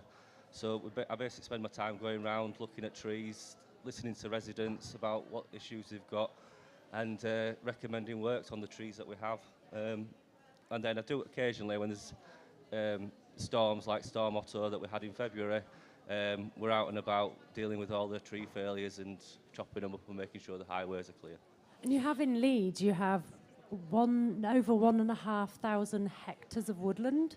Is that right? Sounds about right. That's It must feel like that some days, yeah. Yeah. So do you look after all the woodland as well? There's a couple of woodland officers. Joe Elliott, Sarah will know. Yeah, taught him as well. So they deal predominantly with the woodlands. I sometimes will have an input if there's woodland edges where they're starting to overhang onto residential areas or highways and that sort of thing. So, but there's a vast number of urban trees anyway, even without the woodlands. So there's plenty to keep me busy. How many are in the tree team at Leeds? Because it's one of the sort of the last really big tree teams nationally, isn't it? It probably doesn't feel big for you. No, it's considering it's a really big tree team. There's about 6 or 7 of us at the minute. Yeah. If you count the woodland officers, then it's about 9. So, but then we do have an operations team. So there's about 6 or 7 of them who go out and do a lot of the cutting. So they tend to deal with the emergency works and the urgent works. But then we're generating lots of other work all the time, so we do send a lot of it out to contractors as well. Mm-hmm. And we got quite a good system in place because we do rely on members from other departments, so whether it be parks or highways or housing. So we give them some basic training. We call them level 1 tree inspectors.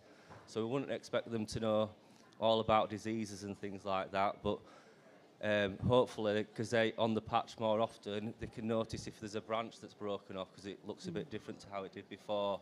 They might notice that there is some fungus on there. We wouldn't expect them to identify it, but they can then flag it up and bring it to us so we can go out and do a proper assessment and see if it's going to be something that is killing the tree because it's parasitic or whether it's living in symbiosis. You know, it gives us an indicator that can then tell us how long the tree can safely remain in that sort of situation. So what's your background then? If you're in ARB now and Sarah taught you, have you got a horticultural background? Well, no. Before that, I was working with youth services and children and young people. Oh, wow. And then I had a career change. I was doing some gardening work on my own before I changed career. Yeah. But I took a plunge and kind of developed my business into arboriculture as I took on the foundation degree. Right, so I came onto the degree programme, which I managed the degree programme. So I taught arborists, plant and soil science, mostly. Yeah. And I actually taught some agriculture students plant and soil science. That was fun. But it was. Because they're only interested in sheep and they're not that interested in the grass. So that was quite entertaining. But we ended up working together, and you ran the arboriculture degree programme eventually, because you've worked in the industry and you've had your own business. So you've I'd been working for about 5 or 6 years on my own. I'd finished my degree and things, and I'd damaged the meniscus in my knees, and it was the first climbing job back after Christmas, and obviously too many pies and too much time sat on my bum, and just doing that first tree job, and I just felt the meniscus tear from behind my knees. So I thought, Sarah had invited me to a thing at the college, and I thought, I'll go and see and find out about getting into consultancy. Good anyway, I turned up and she pounced, and I ended up getting a job at the college. Nobody should ever make eye contact with you me. have no shame. No, you're right. I absolutely have no shame at all. In all fairness. Bruce is laughing. He's the next one up. Your next victim. Exactly. In all fairness, that probably made my career, because it gave me some vast experience, and it helped consolidate all the knowledge that I'd done when I was studying there. So it kind of made sure that I had to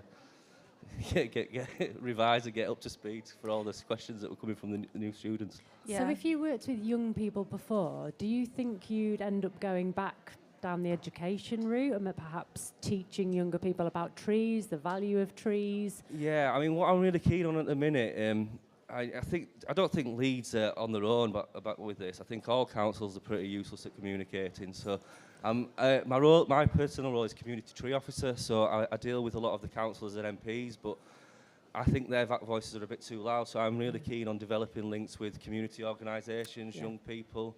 There's a lot of positive stuff that goes on around trees, a lot of planting schemes, but I find that a lot of the people who like trees, and I need to start making some inroads with the people that don't like trees and put a lot of the complaints in.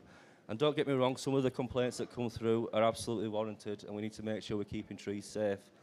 But a lot of people just don't like trees and don't like leaves. You think it's leaves, lack of education, I think, or lack of understanding, perhaps? Possibly, but I think people find it difficult when they've bought a home, or potentially council tenants have been given a home. They don't have a choice where they live potentially, and it's neighbouring trees that cause people issues. And if you own your own home and you get on with your neighbours, you generally come to some sort of negotiation. There might be somebody that's a bit awkward, but the council is the awkward neighbour, because we won't do anything unless it's got a safety point of view because of budget. So yeah, we do cause a lot of frustration. But also, actually, I mean, urban trees are hugely important. They have a real role to play, but they need to be managed properly, don't they? That is it. And there's been a lot of wrong trees planted in the wrong places, so they've grown too big, and now we've got to manage that. So there have been mistakes in the past, but we need trees in the urban environment, and we need mature trees in the urban environment. So it would be wrong for us to just remove trees even though they're in the wrong location, because you're then replanting them with younger trees and you're releasing all the carbon that they've stored up already. So it's something we're working on, and any new trees that are going in, we do our best to make sure that they're appropriate size when they mature, so that they're not going to cause as many problems in the future. But it is about educating people and making sure that people know what the trees are doing. People in the industry talk a lot about value of trees, but a lot of the values we put on them aren't tangible. So, you know, if you've got a big tree, until you can get some way of it actually putting a lot of money on your house, then people are a bit objective to it. But well, didn't they put a monetary value of about £35,000 on a mature tree in situ through the Sheffield street trees? For some people to understand its value. And it's not just about it giving us oxygen. That, you know, there's so much more. The air pollution, you know, the pressure off the NHS for respiratory health. Mental health. It's proven that people who live in areas with trees have less mental health issues. Encourages people out to exercise, because you don't want to go around and run around a car park and kick a football around unless you're 5 or something. But you know, it's when you're older. Most of us live in an urban area, and all we see is tarmac and brick and stone. And having a bit of greenery and a nice bit of green space, in my opinion, and it is backed up. Like it makes you want to be outside more, and encourage you to do that sort of thing. So go on. I mean, Leeds has got some very unusual trees. It's got a whole raft of monkey puzzles down by the theatre, hasn't it? And in central Leeds. What's your favourite tree in Leeds City Centre? My favourite tree in Leeds City That's Centre. asking what your favourite child is, isn't it? Yeah, I mean, it's a bit difficult. I don't think I've seen them all yet. I've only been there for 2 months. Okay, what's your favourite species of tree then? Oh, can you do that? Can you have a favourite species? Yeah, you can. No, you can't. No, you can. I think native species, and it's going to be a cop-out, but the oak has got to be the best one, just because it provides so much habitat. You know, you can have an oak tree on a street and you don't have much countryside around, but that can be providing habitat for another 2,000 species. You know, it's a significant amount of insects, fungi, small plants, mosses, lichen, all sorts, and animals, squirrels, birds, all that side of it. So, yeah, it is a really good tree. It's solid. So in your opinion, I've asked a couple of other tree experts that have been on today already, what's the biggest threat to trees? The biggest threat to trees? Urban expansion. They both said people. Yeah, people. Yeah. We plant a lot of trees, but we don't care for them afterwards. They're just stuck in abandoned. We've got people from Leeds who told me that before you came on, and I thought, I'm not going to tell him. Yeah. No, I agree completely. And to be honest, even my big manager would love if we could be doing more formative pruning work to make sure that we're looking after these trees correctly, they're growing in the right way, they're not going to develop defects like included unions where they're going to break in the future. So, yeah, I think the biggest threat to trees really it's not just people, but it's a lack of thought and care. And then they just left, because we don't get the budget to do that, and it's left. And my team deals with safety primarily. So all our budget, we get about 300 grand a year, and it all goes on safety work. So that can be anything from removing something that's dead or could fail onto a property or potentially a car or somebody. But it's also things like pavements. You've got to give clearance for people to walk on a pavement. If branches are growing into roads, you don't want buses or anything hitting that. So, and again, as they're growing towards properties, and unless they're directly touching, they're not going to cause damage. But once they're directly touching, even branches whipping onto tiles and things can cause minor damage. So that is a safety concern, because, you know, loose tiles coming off roofs and things. So people often request for light and shade, and we will very occasionally undertake some work for light and shade. But unfortunately, our budget has to go on safety, just because of the amount of work that's involved. Of course, Wouldn't it be great to flip that balance? You Yeah. know, Yeah. of the majority of your work Actually going properly into... invest in, invest in the trees as a capital. Yeah. Yeah, we're trying, and we're gathering data and evidence to try and show the senior management why we need to do this, and the fact that it will reduce costs in 50 years' time. Unfortunately, council budgets are year to year, so, So they're not so 50 bothered, years yeah. isn't. So it's a bit far ahead even for councils to be planning, unfortunately. Yeah. But we need to get there one day, and But isn't it interesting to have a voice from a local council who is as passionate about trees as we probably all are as well? And it's really reassuring to know that there is somebody there who's wanting to get out there and wanting to educate and communicate with us as house owners and council taxpayers, which I'm sure you hear a lot. Ryan, that's been so interesting, and I'm so pleased to hear you. No, yeah. Oh, you've got a question? Absolutely, yeah.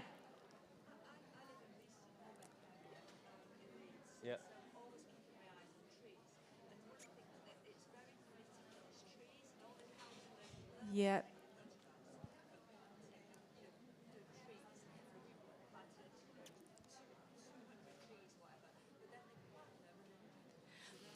Yeah. So this lady's just been saying she's from Beeston in Leeds, and that she feels that trees are very political in the sense that councillors are very happy to be photographed planting them, but then nobody looks after them and waters them, and Lots of there's a lot of nods. nods, a lot of nods. Yeah, so it's obviously an ongoing problem. Yeah. There needs to be like an adoption scheme, doesn't there? Yeah, so they'll have died, yeah.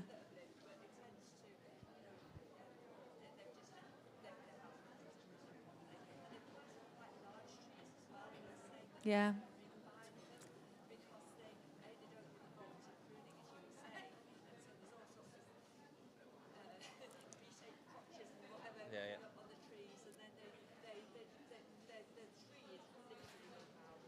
Yeah. Yeah, unfortunately, I would love to be doing more about it, and I will pass on your complaints. Part of the frustration we have in our department, and I've got to be careful what I say because obviously these aren't my decisions, but we don't manage the planting, and because we deal with the safety and that's how they want us to operate. So it'll be the housing team or the highways team who do the planting, and we're frustrated because we go around and we're doing our job and we'll see new trees and we'll start cutting off the things when we're there, but we can only do that to the ones that we see. I have brought some tree guidelines from the council, so if you've got any complaints that you would like looking into, I would ask you to take a copy and you can email through to the council because I feel that needs to be reported. There's no point us planting trees if they're going to die. Yeah. Yeah. And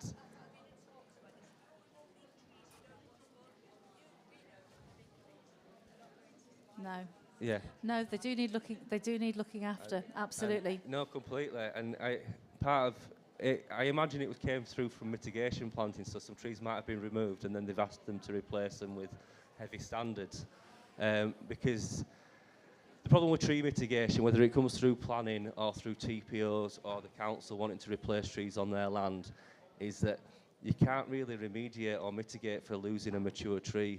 You can put if you've got a tree that's a metre across or 60 centimetres across, it's got a good diameter, it's got a good thick trunk. Even if you're putting in 6 25 centimetre trees, it's doing something, it's putting something back, and it's better than completely not having any trees there, but you're never replacing that big tree. And the reason we go for the bigger ones is because we don't want it to look like little piddly things there. The little saplings that will take 50 years to grow. It needs the maintenance afterwards, and that is something that is really frustrating. I think the other thing to say on it, the problem is that the past 2 or 3 years have been extremely dry. Yeah. And whereas up to 5 years ago and a bit less, they probably didn't need watering the same. Yeah. 90% of them would have survived without it, but because of the consistent dryness, it's just decimated any new planting. And it's not just in Leeds. I've seen news reports up and down the country, and you can just see fields, and all that's left is those plastic tree guards that we all hate. And that's a conversation for another day, isn't it, the tree guards? But thank you, everyone. Please put your hands together. Anyone who's got any questions, please see Ryan, but we're very short of time because we're rattling through all our guests today. No, don't apologise. It's amazing to talk to you. A huge round of applause, everyone, to Ryan Bateman, our tree officer from Leeds City Council.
Good afternoon, ladies and gentlemen, and a very warm welcome to the not the autumn, it's the Spring Flower Show. It's been quite a long day. My name is Sarah Owen Hughes, and I am the head gardener at Rudding Park Hotel, and I'm here with Faith Douglas, who is a curator at a local arboretum, and we're here on the Human Gardener stage to talk to people from the breadth and depths and widths of the horticultural industry, people you might know, people you might never have heard of before, just to give you a little 15-minute snapshot into parts of their lives and their careers, and people that we think are really interesting. And I'm really delighted with my next guest because I have known him since he was 9. He used to walk to school with the boy who lived next door but one to us, and I walked into your parents' nursery because I was doing a design job, and I said, I'd like 500 lavenders. And your older brother gave me a look and went, lavender ladies here, and without batting an eyelid, supplied me with the most amazing plants. And from then on, I've bumped into him ever since. He still calls me the lavender lady, which I think maybe could be a brand name. So I'd like you to put your hands together and give a very warm welcome to Bruce Batchelor, who's our young horticulturist. So Bruce, you are part of your family nursery, Park Nurseries in Knaresborough. Yep. Yes, and what do you grow? So we grow, I would class it as summer bedding and herbaceous perennials. And you, generally, yeah. You only open for a certain period of the year, don't you? So you, yeah, you we're quite lazy. No. I was actually going to say highly Sensible. efficient. Yes. Highly efficient because you open the 1st of May. We open the 1st of May and then we shut when all the plants are gone. When the plants have gone, absolutely. You do contract growing and things like that for people as well. Do you not anymore? Oh, no. Okay. All retail. All retail stuff. It's amazing. It's amazing business, and it's very much a family business, isn't it? So Yes. Was it your dad who started it? No, my... It says here 115 years ago. Well, yeah, the it's first... definitely how my old's your dad. The first nursery was built on the site in 1896, I think. And then Yeah. my great-great-grandfather bought it in 1902. And we've been there since. Been with ever since. Yeah. That's amazing. It's amazing legacy, isn't it? It's a You've long got time. generation after generation working there, and I think we've heard from a few people who've come through horticulture through families today. But what's really unusual is actually to get youngsters at early stages in their careers going into horticulture. Because I know after school you went to university and studied accounting. No, I didn't. You went to college. No, I went just went to work. straight from A-levels into KPMG, doing auditing. So KPMG is pretty high-end auditing. I was very out of my depth. Yeah, you weren't out of your depth. Don't be ridiculous.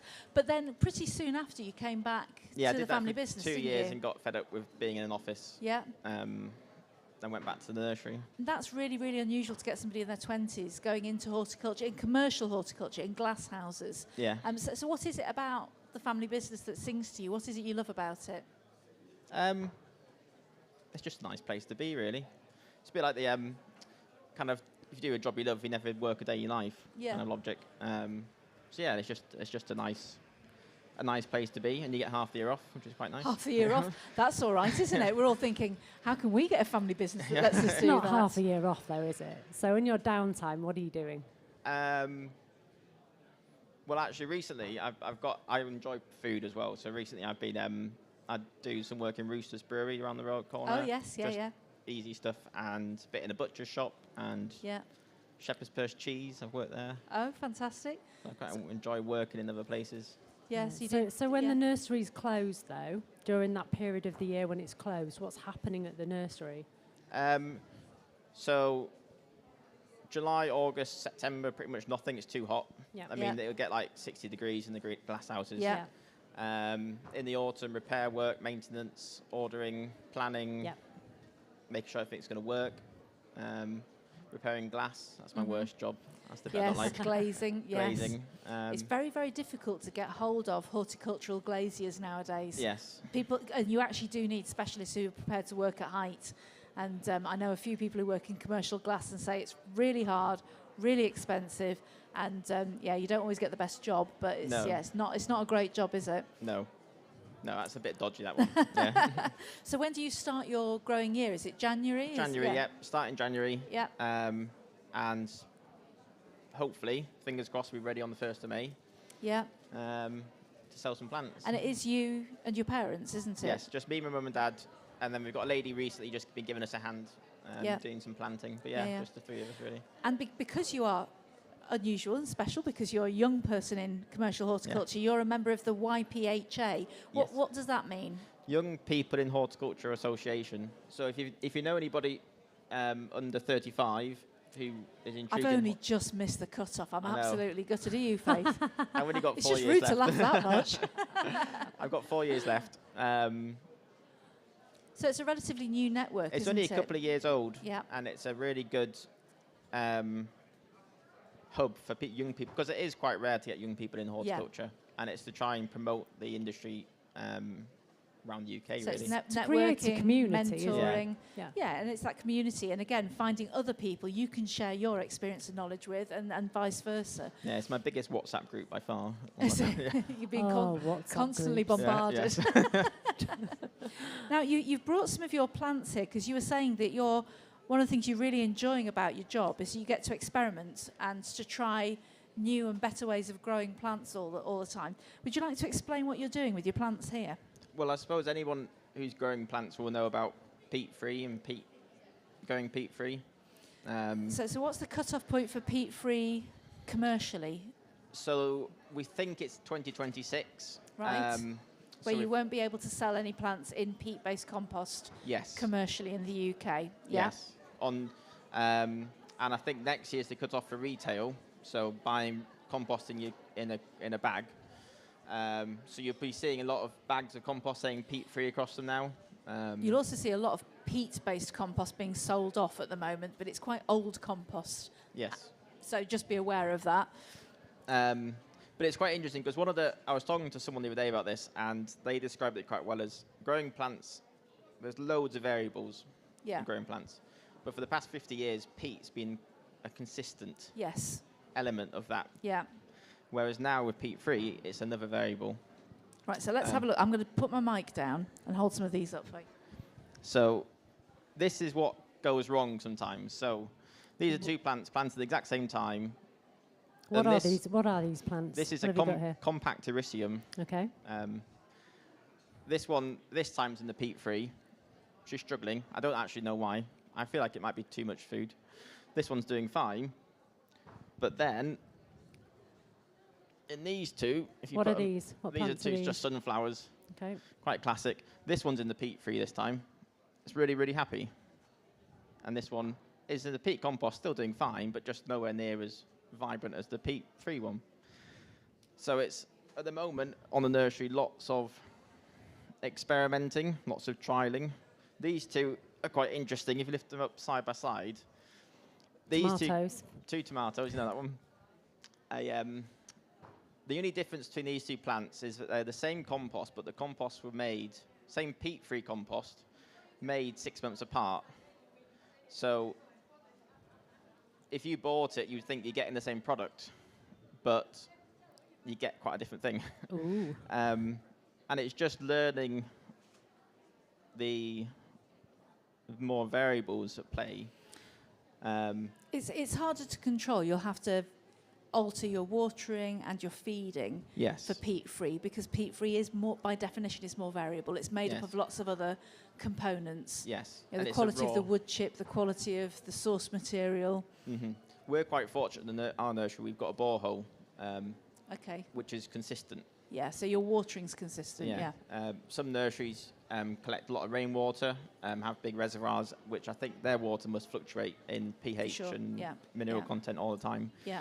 So fortunately, we've got one extra consistent. But yeah, it's going to be interesting for the next few years. So don't be disheartened if your plants don't do as well if you're starting in peat-free, because it is new for growers as well as for domestic growers. It's a really interesting thing.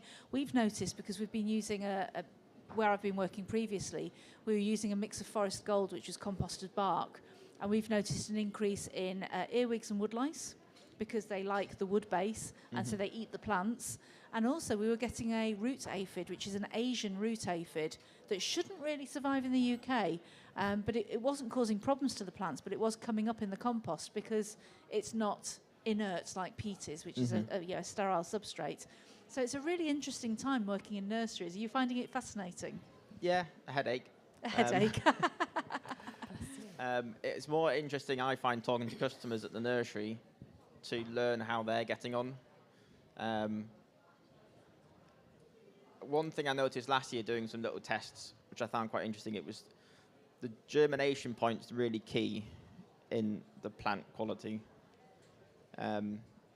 So I bought some generic supermarket grow bag compost, which wasn't very good, to be fair. It had floor sweepings, glass in it. It had kitchen cabinets travelled up in it. It was all sorts of stuff. And if I grew seeds in it, they did really badly. Yeah. But if I planted in an established plant into that, it was okay. Yeah.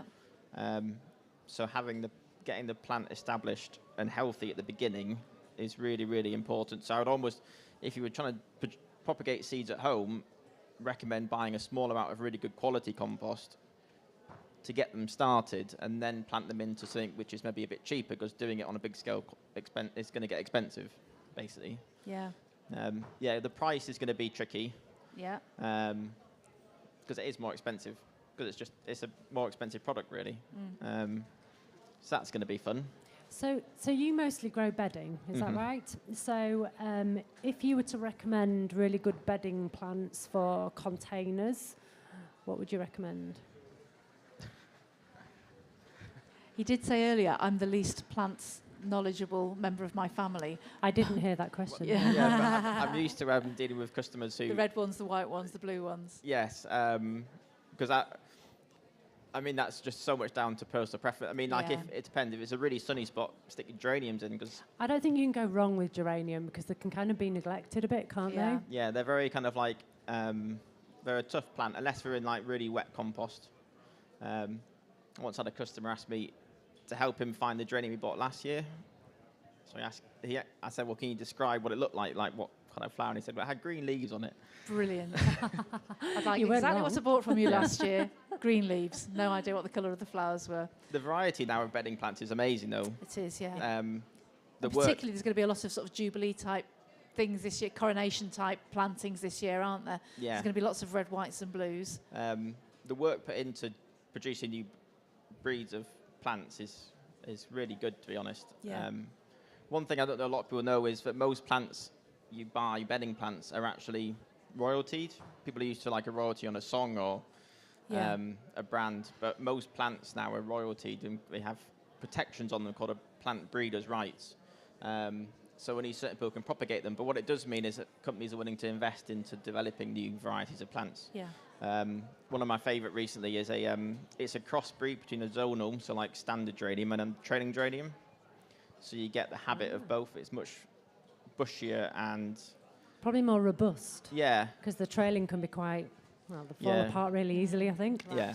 It's got the growth habit of a trailing geranium, but the strength of a standard. Yeah. So it's... Sounds better. But those things wouldn't exist without companies investing and doing that kind of stuff. Yeah, definitely, definitely. Gosh, but I'm so excited that you're back in your family company and you're developing it with the same passion and enthusiasm that I know your mum and dad have put into it over the years. I can't wait to see what the next generation beyond that carries on to do. And in the meantime, can we just say a huge thank you to Bruce Batchelor of Park Nurseries in Knaresborough, our young horticulturist.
Good afternoon, ladies and gentlemen, and a very, very warm welcome to the Harrogate Spring Flower Show. My name's Sarah Owen Hughes, and I'm the head gardener at Rudding Park Hotel and Spa. And I'm with my friend and cohort, Faith Douglas, who is a curator at a local arboretum. And we had a fantastic day today, haven't we? We've been lounging in bed, interviewing the most interesting people from the depths and breadths of the horticulture industry. She thinks that I stalk people and force them onto the stage, but I think you're as bad as me, because John's just told me that you've made him come here. Yeah, there's a difference. Well, I don't think it's any worse than me making people come here. No.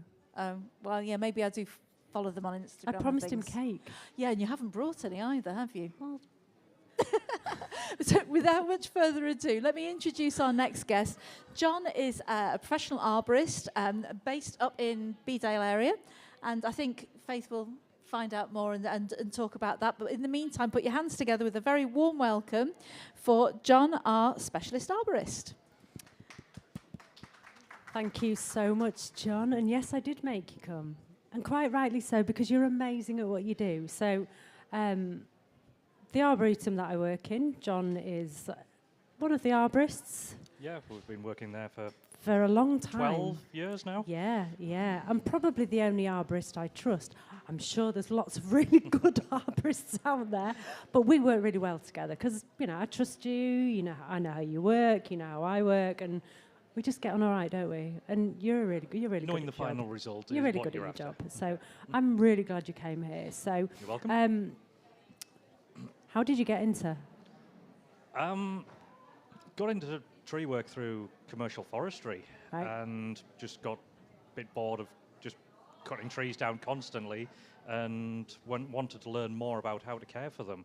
So took myself back to college, got an HND in arboriculture, and learned how to manage and care for them, not just produce timber, and sort of snowballed from there of wanting to learn more and just practice what we were learning at college.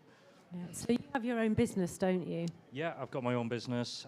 We established that 11 years ago now, and have just slowly expanded that out and employ multiple people and work for clients all over North Yorkshire and County Durham. And what kind of works do you do?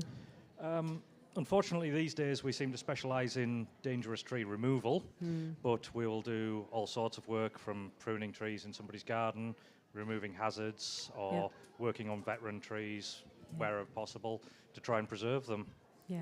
So you did some work on one of our probably most famous trees in the Arboretum, a veteran tree, veteran English oak tree, dates back to 1536. So really beautiful, ancient lady she is. Yeah. She's gorgeous. She's a she, obviously. Great, sort of great honour when you get to work on these old trees and carry out what a consultant's prescribing and interpreting that to try and keep them going for the generations to come and see how much longer we can preserve these trees. So we actually had the consultant on earlier. Ian Barnes came and spoke to us, and Ian did the survey on the Arboretum and on this tree, and we had a list of recommended works, because in the past the tree's been pruned heavily, very heavily crown lifted. Because of aesthetics, somebody wanted it to look a certain way, and actually it hasn't been great for the tree, so the tree was starting to show signs of distress. Yeah. And obviously, this tree could stand there for another 500, 600, 700 years at least. So we, have a duty of care to do our best to keep that tree there for as long as possible. So Ian suggested we retrench the canopy, didn't we? We veteranise the tree. So just tell us a little bit more about veterinising ancient trees. In this case, in veterinising it, it was reducing a lot of the upper canopy in. We wanted to get rid of the wind sail of the top of the tree, so it wasn't putting the leverage stress onto the unions. We removed over, was it 3 visits we've had on that tree now? Yeah, so she's been put on a programme of 12 years.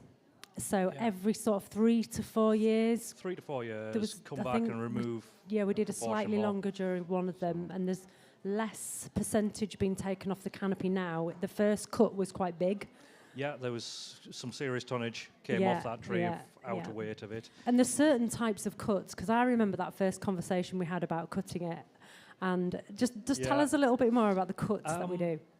It's going against every other practice that you're taught at college of perfect pruning cuts of going back to a growth point, you almost want to damage parts of the tree and not go to the right point, create fractures in it, which creates a stress response in the tree, where it'll start putting on a lower canopy and you'll get a lot of reactionary growth in the tree.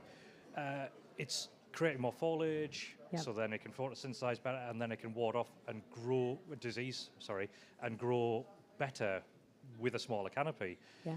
So So rather than seeing those nice, neat chainsaw cuts that you'd expect to see, you know, if you think of a tree having wind damage or wind pruning, it's torn off, isn't it? Yeah.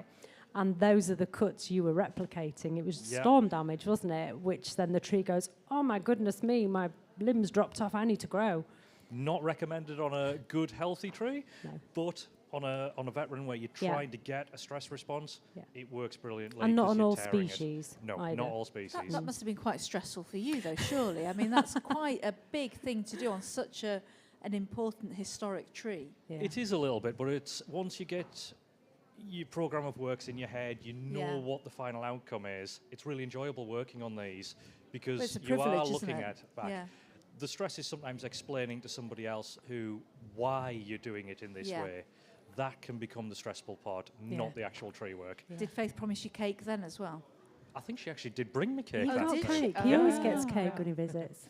Always gets cake. I'm easily bribed. No, so you look after your contractors very well. Of course we do. We have to. It's important to us. It is. Yeah, we have to say, when we stepped back and looked at that tree the summer afterwards, we stepped back, and before you could really see through the canopy, couldn't you? Yeah. And we stepped back, and all of a sudden the canopy looked really busy, and it was like, yes, she's done exactly what she was supposed to do. So she's had, I think, she had 1 or 2 more cuts after that? Two more. Two more cuts. Yeah. Yeah. So the last one we did wasn't nearly as heavy, Yeah. and it was just pushing back some Yeah. bits that maybe hadn't reacted quite as well as other sections of the tree, and then just trying to get a bit more symmetrical shape on it. But So it's quite hard explaining to people what arborists do, because the perception is you go up a tree and you cut it down. What would you want a customer to know, or what sort of things should they be asking when you're talking to them for the first time? it's the big difference between an arborist and somebody who cuts trees. This Yeah. is where a customer needs to understand. Yeah. Is an arborist understands what they're doing, why they're doing it, and what the final outcome needs to be. Whereas there is some very skilled tree cutters, but they not necessarily know why they're doing something or what the outcome is going to be. So trying to get that over to a customer is one of the most important things, that by removing a huge amount of a tree isn't necessarily value for money. Yeah. If they're wanting to preserve that. It's being able to prune correctly, or in some cases remove the tree safely and correctly, and not just crash down as quick as you can. So it's promoting that over the customer and educating them in the right way. Yeah. That's the hardest part of the job. And that really brings us back to what Ian was saying earlier about really getting a little bit more sort of structure in the industry and getting a little bit more legislation out there for who can do what and how is it monitored. Yeah, well, everybody knows about the Gas Safe program. Yeah. So you would never employ a gas fitter who doesn't have that certificate. Unfortunately, arboriculture doesn't have that, and it doesn't have that level of promotion to the public that you need to use somebody who's qualified, insured, and experienced. Yeah. And it's a dangerous job. Oh yeah. It's a really isn't it supposed to be one of the most dangerous jobs? Tree surgery. Land-based, without going deep mining or open sea fishing. Yeah. So never mind, taking care of the trees and doing the best practice for the trees. It's a dangerous job. So just getting a chainsaw and whipping up a tree is not something we should just do willy-nilly, really, is it? Accidents can happen to anybody, and unfortunately, they also happen to people who are highly experienced. Yeah. So, in your opinion, I'm asking this question. How many times have I asked this question tree, today? It's the favourite tree question. No, it's not. Are you sure? You haven't been listening. Oh, that's no, easy you have one to laying answer. on this bed. She half has asleep. asked the favourite tree question a couple of times, haven't you? What is your favourite tree? Just out of Lebanese interest. cedar. Lebanese cedar, you Lebanese see? cedar. Different one. Different. Absolute nightmare to work on. Yeah, but they're I was a going to beautiful say. tree. Controversial. Yeah. Okay, Great so to look at. Yeah. Absolutely. The opinion I wanted, though, is Right. what do you think the biggest threat to trees are? I would say the biggest threat at the moment is imported disease and with climate change. So we're seeing diseases brought in on nursery stock into the country. Ash dieback being the most prevalent in the news. 10 years ago, that came in a nursery stock and is decimating our native trees. Yeah. Xylella's on its but way, and Asian yeah. longhorn beetle, citrus longhorn beetle. There's a whole load of pathogens. Any of these coming in, Yeah. it's a nightmare for the trees and it's a nightmare for the contractor because it's making them dangerous to work on. Yeah. It does really come back down to people again, though, because It how is, do it's how are they people, being yeah. moved around? Yeah. Yeah. Yeah, the biggest threat to trees is people. Yeah.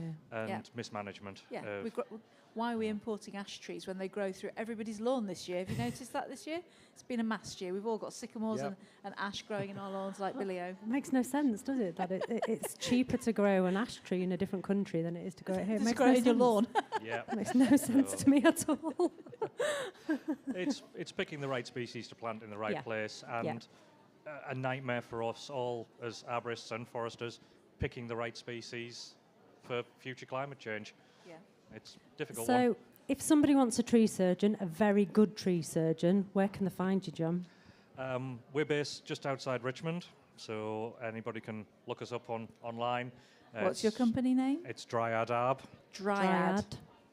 So we can be looked up on there, or quite a nice little Instagram profile for anybody wanting to see local projects that we've been working on. Fantastic. That's been so interesting, John. Thank you so much for giving us perspective from up in the canopy, as it were. Ladies and gentlemen, a huge thank you to John Lawrence from Dryad Arborists, our local arboriculturist. You're welcome. Thank you.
Good afternoon, ladies and gentlemen, and a very warm welcome to the Harrogate Spring Flower Show. Thank you so much for bringing the sunshine, but if somebody could bring it in to the entrance hall of Hall 1, we'd very much appreciate it on the Human Gardener stage. We've had a fantastic day today, chatting to people from the whole breadth and depth of the horticulture and related natural world industries. And we've got our next guest, and we've got one more after who we've sneaked in as an extra special treat for everyone as well. So we're very much looking forward to finding out a little bit more about them. My name's Sarah Owen Hughes, and I'm the head gardener at Reading Park Hotel and Spa, just down the road. And my friend and partner in crime, Faith Douglas, is a curator at a local arboretum. And we're just having the best day, hearing all sorts of stories from people that you wouldn't necessarily speak to at a flower show. So we thought we'd bring them all in and find out what we can about them. So our next guest is Charlotte Graham. She is a force of nature, I think it's fair to say, a phenomenal photographer. And I'd like you to put your hands together and give a very warm welcome to her. She's Charlotte Graham, the Yorkshire photographer. Woo! Right, no, we're going to warm you up. Don't worry, Charlotte. We've got no more. Oh, hello. There she is. Hello, everybody. How are you? Excuse me, you can't sit with your back facing the stage. You have to turn around and face the front. If I'm on stage, I'm sorry. At least give me. You've got 30 minutes, right? 30 minutes where I can bore your senses. Have you got a blood pressure problem? Oh, do you know? Oh dear. Just embarrassed now. You've just embarrassed him, Charlotte. Afternoon. Have you all been and done your shopping? Yeah? That's why they sat down now. They're all resting themselves. By the way, before we go any further, if anybody needs a wedding photographer, please do not call me. Come on, stop it. What? You know. This morning, turns up, first thing she says to me, are you coming to a wedding? I mean, because you haven't RSVP'd. Why hadn't I RSVP'd? Well, because you don't check your email. No, you don't open your mail. I'll tell you what, ladies and gentlemen, I'll tell you why I hadn't RSVP'd, because she's invited me to the evening reception. I can't come to the normal reception. I can only come to the evening, because apparently in the dark I don't scare many people. So I said to her, why can't I come to the normal? She says, it's restricted numbers. Which I says, oh, have you booked a photographer? She says, yeah. I says, oh, problem with asking me, is there? Right. Anyway. In my defence... Yawn. It's your wedding. In my defence, I don't want you working. Right, Charlotte works a lot. No, Too much. Which has ramifications, doesn't it? We've got 27 yes, it does. minutes. Yeah. Come on then. Yeah. Right. Come on, Charlotte. Come on then. Love You're you. a photographer, a very, very good photographer. Internationally renowned photographer. How have you got where you are? Come on. How have I got where I am? It's a difficult one, because people say to me, how did you start in photography? Well, actually, I started cleaning toilets, and then I got bored. And then eventually somebody said to me, you'd be really good with a camera, which I did. And I picked it up, and that was it. Now, if you have a look at the screen, because they said to me, can you bring some pictures? And I went, oh, yeah, all right, stick it. So I've done a little thing there where it's just showing different pictures that I've taken of the different styles of work that I do. And we're going to just leave that running in between feedback. And the people that I've worked with and pictures that I've taken. But one thing you must remember is that when you look at those pictures, none of them are photoshopped. They're all real. So literally, we've gone along, taken the picture, and then that's it there, and it's usually gone in the paper. Why did I do it? I did it because I was bored, and the first job that I ever did, I blagged my way in. I'd been working with film and TV I'd worked on Game of Thrones, and I'd worked with a guy called Ridley Scott, don't want to drop any names, Harrison Ford. Did anyone hear that one clanging to the ground? Who else is there? Oh, Joanna Lumley. Anyway, I'd worked with a few sort of B-listers, and I got a bit bored. And I came home. The reason why I stopped working in film and TV was I was away for 11 and a half months a year. And when I came home, my dog would look at me and go, you are who? And I go, I'm Charlotte. And she would just sort of look at me, either bite me, morning, and then just sort of mind the cables as you go past. And then so eventually I said, no, I'm going to give up, and I became a photographer.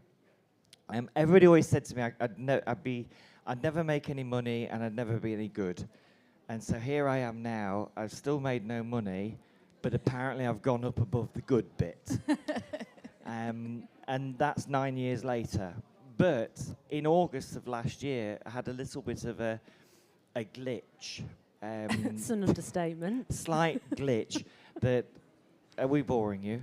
Sorry. Is that all right? Thank you. Next time. I'm on next year as well. Second time around. Come and sit down. Be bored. Mind the cables. Please, mind the cables. In August last year, on August the 17th, I know it specifically at 12:23, I was in the post office dropping a parcel off. It's not a boring story, honest. And I got in my car, and I felt as if somebody had jumped through the windscreen, kicked me in the chest, run around my chest, down my arm, back up again, smacked me in the side of the head. And a minute and a half later, I was sat there going, oh, that was interesting. And my friend who was with me said, Charlotte, are you all right? And I went, I feel a bit uncomfortable in my shoulder. I must be hungry. I'll need a cigarette. So I had a cigarette and I had a sandwich. Went to work, started filming. Halfway through filming, with a particular A-lister, I won't mention his name, Matt Baker, and he sort of looked at me and said, Charlotte, are you all right? I went, yeah, I'm fine, why? He says, you look a bit grey. And I says, well, actually, I feel a bit crap. I'm going to sit down a minute. He said, well, we're busy. I said, but I don't feel very well. And again, I felt this pain in my chest, rumbling around as if somebody was jumping up and down on me. And within a minute and a half, gone again. And I thought, oh, I'll go and he's funny actually. One of my friends said to me, Charlotte, are you all right? You look a bit grey, love. And I said, no, I'm all right. I'll go and have a fag. So I went and had a cigarette, and I felt 10 times better. When we finished filming, I then drove to the hospital to drop my friend off to go into and have a scan for breast whatever. Anyway, as you do. And I had another heart attack in the car park. Then went home, cooked dinner. Sat and had dinner with friends, went to the toilet, and after 45 minutes, somebody said, where's Charlotte? And they came and found me in the corridor, lying on the corridor with my trousers around. I wasn't doing anything rude, I just passed out. Anyway, cut a very long story short, 4 hours later, I was in intensive care. And I'd suffered 4 heart attacks, and I never even knew. A couple of days later, they tried to do angiogram, couldn't do it. There was too much damage to my heart. And then I went into this like limbo mode of, well, you can't work, you can't walk, you can't do anything, because your world just collapses around you. And within 12 weeks, I was in hospital again, this time having open heart surgery. So on the 30th of November, I had open heart surgery. They did a triple heart bypass, and apparently now I'm fixed. There you go. So apparently. So Charlotte, wow. No, it's all right. It's just normal, isn't it? What I was laying in intensive care, you know. Have you ever been in intensive care? I have actually, yeah. Yeah, you know. So, what it's like. so when I said I didn't want you working at my wedding, maybe people can understand why. Because you spend a lot of your life, too much of your life working. Faith, it's not working, is it, when you love what you do? So tell me about that then. So tell me about what it feels like when you're photographing, when you're focusing on a landscape, you're looking for a picture, because it's obviously something that you find very relaxing and calming. Yes. What is it about? Do you want the clean version, or do you want the please, Charlotte version? we have the people of Harrogate are listening. Okay, so one of the interesting things about photography, whichever way you take it, anybody can do it. Anybody can do what I do. You can pick up an iPhone, take a picture. Simple. Point it, shoot it, there you go, there's your picture. Because that is all photography is. It's about picking up a camera and composing the shot and then looking at it.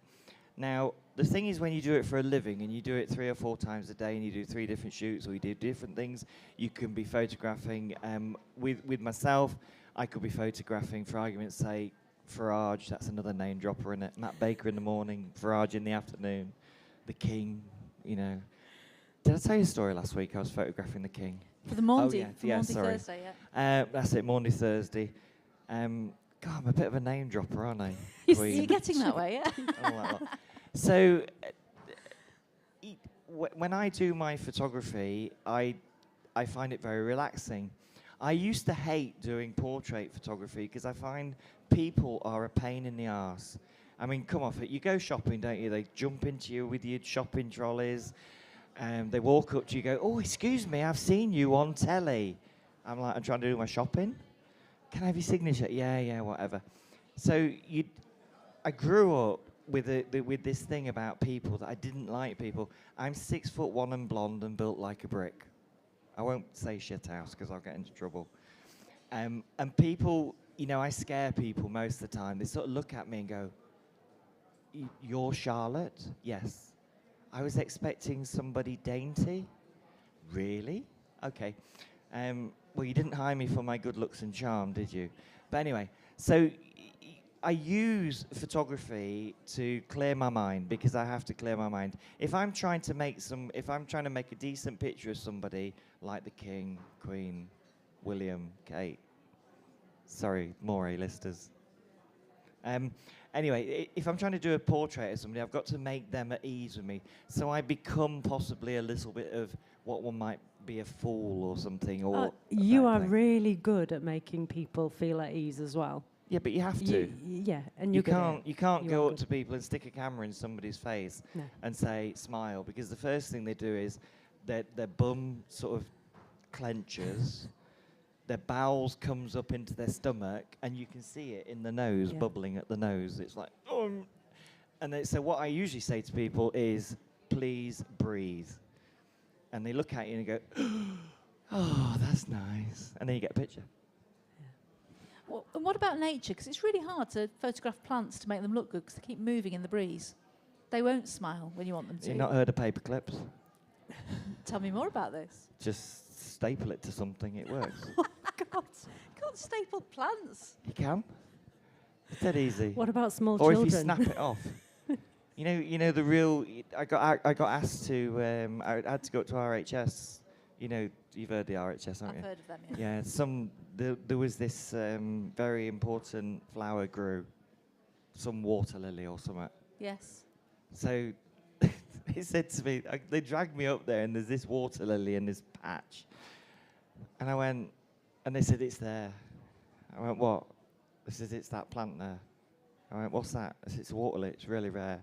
First time it's ever flowered in years." "Oh, really?" So I sat down, I started lifted my jeans up, took my shoes off. He says, "What are you doing?" I said, "I'm getting in with it." He said, "What do you mean you're getting in with it?" I said, "Well, what do you want me to do a picture?" He said, "Haven't you got a long lens?" I went, "Well, I have, but you want a nice picture." He says, "You'll disturb the frogs." All right, whatever. So you just have to at one with nature and all that lot. We had a staple gun. Small children, nail. Adults, shotgun. Works all the time. So you photograph the flower shows, don't you? Because I first met you at Tatton. Do you remember? I do, yeah, Tatton. What were you doing? Covered in mud. You were covered in mud. Building someone else's show garden. You were. And you were like, you there. She was. Take that yellow thing off and come over absolutely here. covered in mud. I was like, what's going on? And I needed a vol. Has anybody watched? Does anybody see me on telly? Yeah, boring, isn't it? I've lost weight, They always say that television makes you look good. Does it help? It makes you right fat. I have a habit of when I'm doing a shoot that if somebody's there and I need somebody, because, listen, I'm good at Photoshop, but I'm not that good. And sometimes you can't turn around to people and say, "I'm sorry, love, but my lens isn't wide enough." I need... What? You've got to think, it's up here for thinking. Are you all right? Do you need me to call an ambulance? Right, so you can't turn around to people because they get offended, because we live in a world of everybody gets offended. It's like people turn around, they say, "Oh, what's your name?" They say, "Charlotte." "Oh, I'll call you Charlie." "No, you won't, you'll call me Charlotte." And they look at you, and no, I can't say it, No, can you I? can't no, say I it. can't Stop. say it. I've just killed that joke, haven't I? Go back to Tatton. So That's the it, guards- Tatton. So anyway, so there's this guy, and he's done this absolutely fantastic display. And Kev is 5'8", built like a brick, kinda rugged, covered isn't he? in tattoos, Yeah. with a Mohican. I'm shooting this for the Daily Telegraph. We have a policy on the Daily Telegraph: don't show anybody with tattoos. Oh. So I'm like looking, and I'm looking at the scene. I'm thinking, oh, this is a really nice picture. And I look to my right, and Faith is on the floor, up to her knees in arm. I said, "Oi, what you doing?" She says, "No." I said, "Come and just dig some garden for me." And she did, and we did a picture, didn't we? And It's a brilliant picture because the amazing thing about it is you said to me, this blue plant here, hold it. And I was like, there was no plant. You were like, put the blue in, and it had to be blue. And it was a really nice blue. I can't remember It the was a plant. blue, yeah. And the photograph, when I looked at it, when you did it, the blue of the sky, and it was metalwork, wasn't it? And the grey of the metalwork and the blue in the plant, it was amazing. So clever. yeah, I think it's. You know what you're doing, don't you? I read You're a alright. lot of books when I was a Yeah, you're child. right. Doing photography it's about what's in here. Anybody can do what I do. You can go out, you can make money, you can have whatever kit you want. A lot of it is about looking at a scene and going, that works, that doesn't work. But not being afraid to move things or ask things or talk to people. You can come and sit down, there's spare seats there at the front. You don't have to stand at the back. You got a bus to catch. I honestly thought you were bored shitless then. Right. So, pardon? Oh, I got ecklers. So, photography is about what's in here, and if you do what's in here with your photography, you can do what I do. It's not hard. And I always say that to everybody, and everybody says to me, "No, Charlotte, you're a very, very special kind of photographer." I always say certified, because I put myself, and have done, I put myself in situations. Fiona's sat here. Fiona, we were just discussing this about pictures, weren't we? And there's a picture on there of Lee Child and John Grisham. And literally, I went in and said, "Look, when you finish your talk, I just want you to turn around and look back to me," because I wanted all the people that were there took the picture, and you can quickly see it's on there.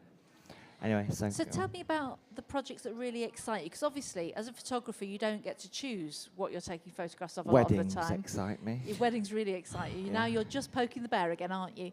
But what projects do you go, actually, I really think I can do something about this? Because I've noticed you've done quite a lot with steam trains, with the RNLI, with the vehicles. Is it about capturing something that's moving and it's hard to get? The aeroplanes. You've done a lot of aeroplanes. yeah. I've done a lot with aeroplanes, done a lot of air-to-air.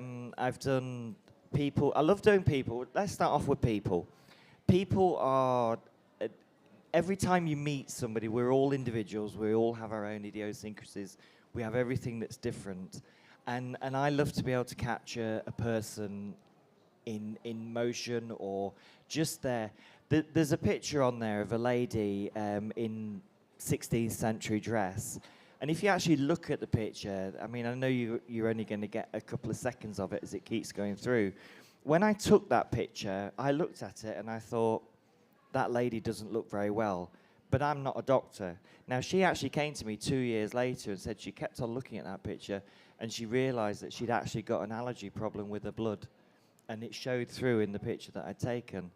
And she actually thanked me and said it was because of your photography that I noticed that I wasn't very well. There's various other pictures of people on there that you look and you just go, wow, they're happy or they're smiling, or if you ask somebody to smile, they immediately freeze up. I did a series with craft people, and that was interesting because you're photographing people who are doing something with their hands, but a lot of it is looking at their eyes and their faces and everything else.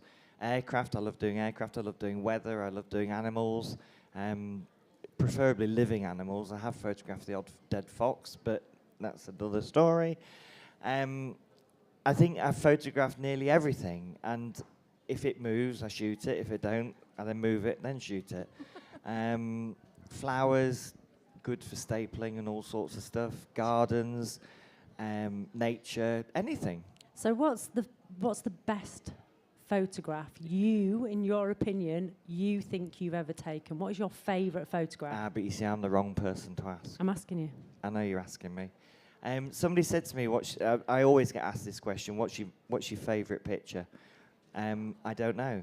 I think if you look at all my work and you look at my pictures, and I have over 7.5 million pictures in my photo library.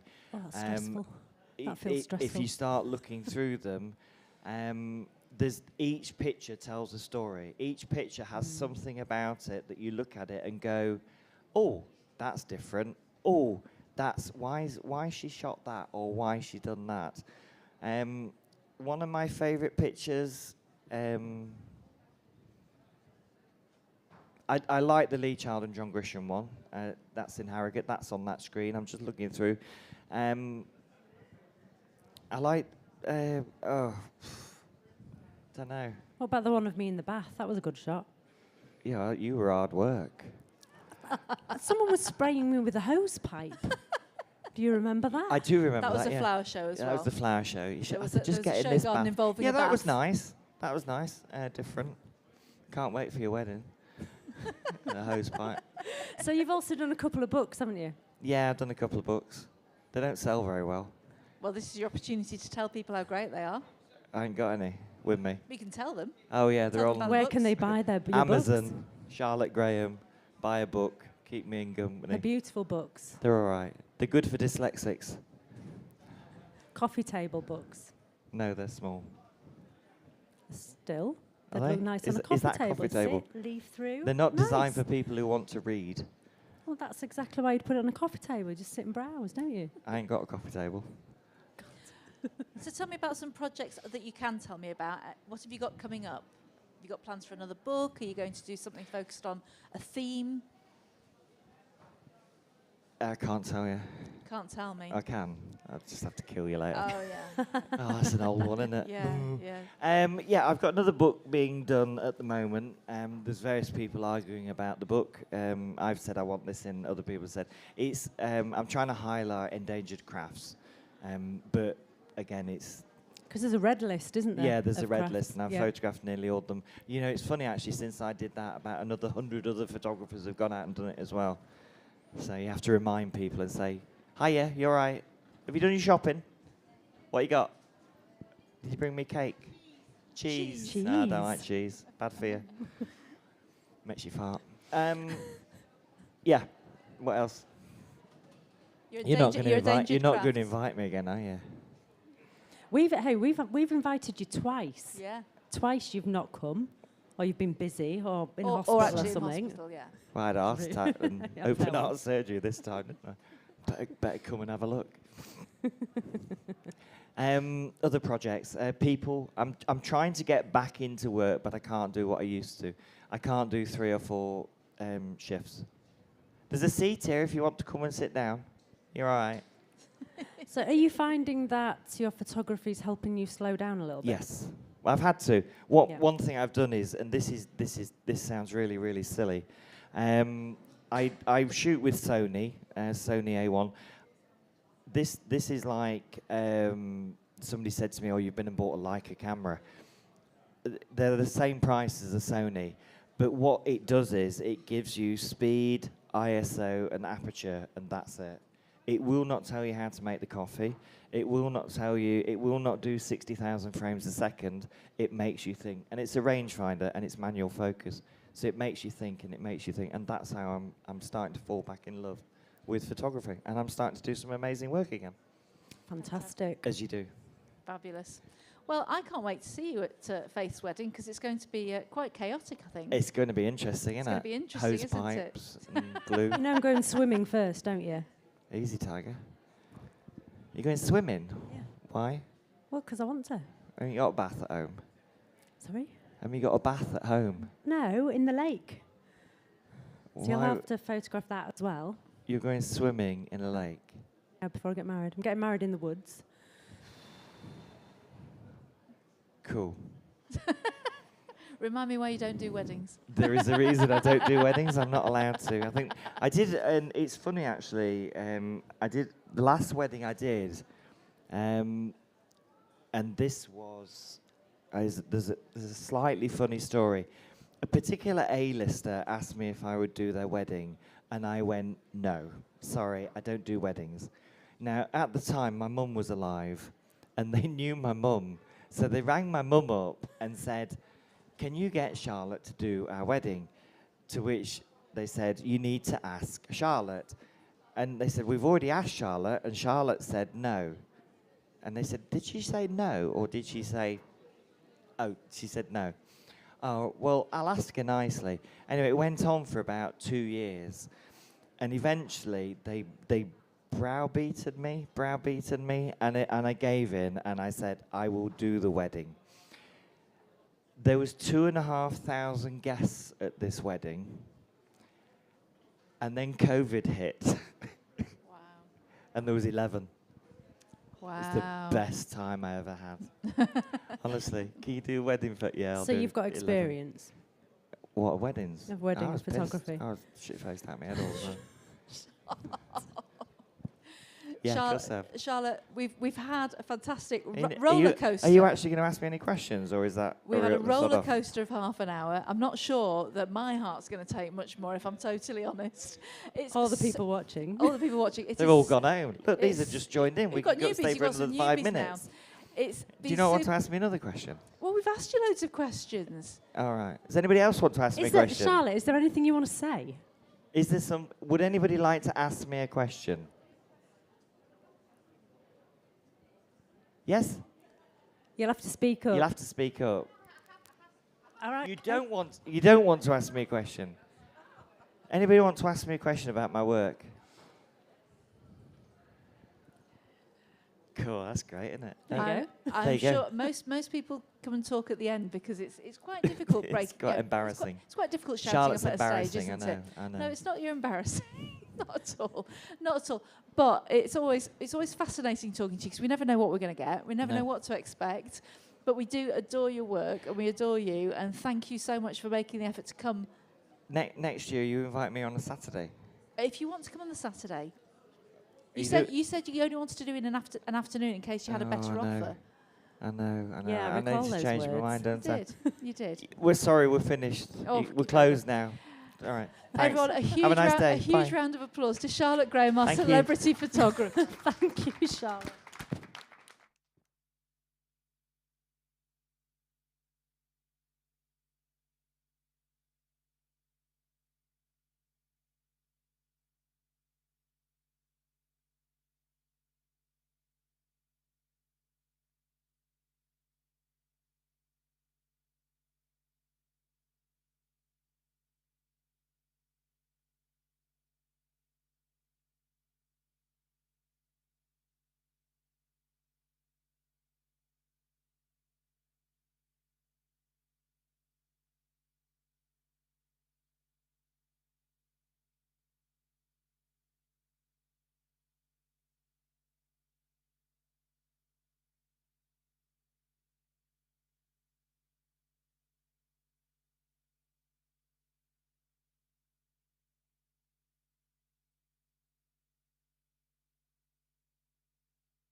Good afternoon, ladies and gentlemen, and a very warm final welcome of the day to the Harrogate Spring Flower Show and the Human Gardener stage.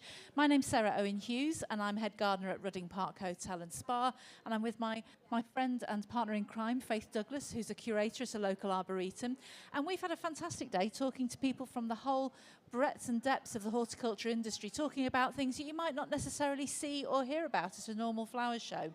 And we've slipped in an extra set of guests this afternoon because I bumped into Dennis Richards yesterday when we were doing a tour around, and we were talking about Harrogate International Partnerships.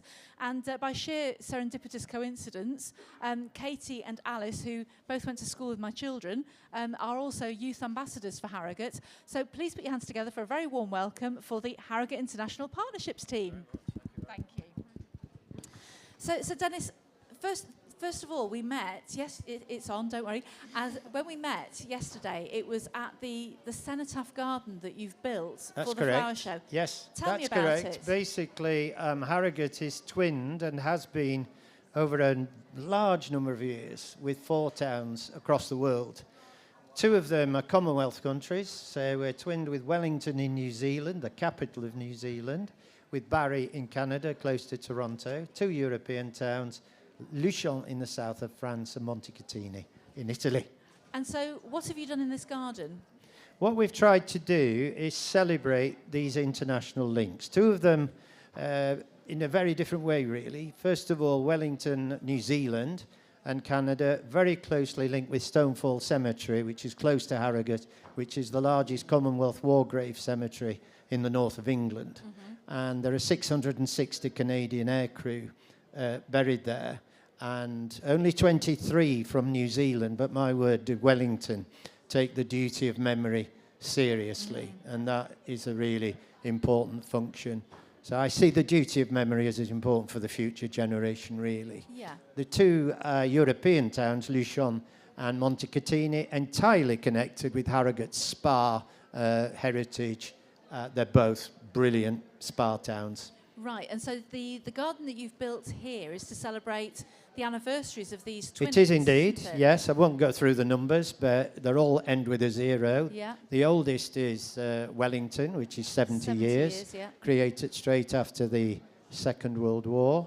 With Luchon, the French one, that was also in 1953. So the idea really was to celebrate, first of all, the anniversaries, and then new discoveries like you. In other words, they're all floral towns, Yeah. which I've only just recognised Yeah. in the past 6 months. So when we were approached by the Spring Flower Show to say, would you like a garden? We thought, wow. And then a member of staff from Harrogate Borough Council, she doesn't like being named. Sue Wood. So I'll do, Sue Wood. I was going to say, I'm going to do what Charlotte's just done. Sue Wood is horticultural development officer, I believe. Yeah. And she had a vision with Jan Gleaves, who was a designer, to design a garden. And hey presto, there it is. So you'll see it in... And for those who can't see it, who aren't able to see it at the show itself, it's 4-sided cenotaph, and each side is a garden that reflects the flora and the floral styles of those four towns. Absolutely that. And it's of course, the richness of their cultural side as well. And the reason I've got these 2 young ladies here is to do with education. So Dennis, if I can just ask you, for anybody out there who doesn't understand what being twinned with another town means, what does that entail? Well, it started off clearly, ambitiously, to put an end to war, really, that with communication across Europe. So nothing is more tragic than the fact that these 2 young ladies, one of them studying languages, have had to do it against a backdrop where we're talking about refugees again, just like we were. So that was the initial goal. And then, of course, through communication. But the new discovery, and you're part of this, of course, is that all these towns have a floral tradition. Now, some of them, of course, Wellington, you just say rugby. In relation to Montecatini, it's Puccini and Verdi, it's music. If you go down to Bagnères de Luchon, Luchon is 4th on the list of Tour de France stage finishes and stage starts. It came here in 2014 thanks to Luchon. So it was here, and 4 weeks later, it arrived in Bagnères de Luchon. Wow. And I think it's really fascinating as well that as well as fostering those relationships with international towns who've got similarities and parities, is that you're also encouraging this youth contingent. So I know, Katie, you're studying French, which is fantastic because languages aren't celebrated in the UK maybe often enough. And Alice, obviously I've known you for years as well. It's great to see youngsters who maybe wouldn't say that you're gardeners as such, but you're flying the flag for Harrogate. So tell me what your involvement is. Yes, so myself and Katie are both youth ambassadors for Harrogate International Partnerships. And we were actually really lucky last summer to visit Luchon, one of the twin towns in the Pyrenees. We're actually going again this summer. And we went there for the flower festival that they hold annually. So that was an amazing opportunity. As you say, I'm not a gardener, but to appreciate the beautiful flora, the amazing flower floats they build there, and to really appreciate the culture. And for myself, as I no longer study languages, it's a really good opportunity to keep up the practice of my French, which is something I've always loved. So I'm really grateful for that. What about you, Katie? Yeah, I'm really looking forward to returning this summer for the full 3-day festival. We're going to properly get involved as well, like building the floats. And yeah, really looking forward to it. It's really nice as well to have that time before going back to uni, especially for me as a language student, to get back into the French environment and really like immerse myself. Fully immersive, yeah, absolutely. And the immersion is the thing that makes the difference in language degrees, isn't it? Definitely. For sure. And so Dennis, just going back to Harrogate, there's some plans for floral celebrations this year, aren't there? So what can you say about that? Yes, there are. What happened was, I mean, really apologise to all the visitors who come into Harrogate that it doesn't say twinned with Wellington, twinned with, because it's such a thing to be proud of. When you come next year, it will do that. And you, me, everybody needs to hold the powers that be responsible, because it's absolutely something to be proud of. I have to say, in fairness, they've been fired by what we've been doing here. And Joe Caswell and Matthew Chapman from Harrogate Bid are taking it into Harrogate in July. Do you remember those sort of things you get where you walk in, people, you see stars in the floor or Walk of Fame, yeah. What's it called? Walk of Fame. A walk of Fame, that's it. Well, there'll be a Walk of Fame for our twin towns. Okay. And we're building round the 4, but then in addition, of course, we've got Betty's. Switzerland. We've got a Japanese garden. Cake. There's no end. Japanese garden. Well, we've got a New Zealand garden in the Valley Gardens. And that's it, yes. Well, we've With the Wollamy refurbished pine. that. Oh, I've seen them. There's more The than Wollamy, one. yeah. The I'm Wollamy glad pine. this is not scripted, as you can tell. So on Saturday morning at 11 o'clock, the New Zealand garden, which was there in 1953, has been thoroughly refurbished by North Yorkshire County Council gardening team, led by somebody who's totally anonymous, who I'm not allowed to mention. Would that be Sue? Absolutely no Sue would mention And at all. then that's 11 o'clock on Saturday morning. If you're not doing anything, you're in Harrogate, do come and join us. There's a wonderful sculpture there, done by a local sculptor, Jennifer Tetlow, a bench gifted to Harrogate by Wellington City Council, no less.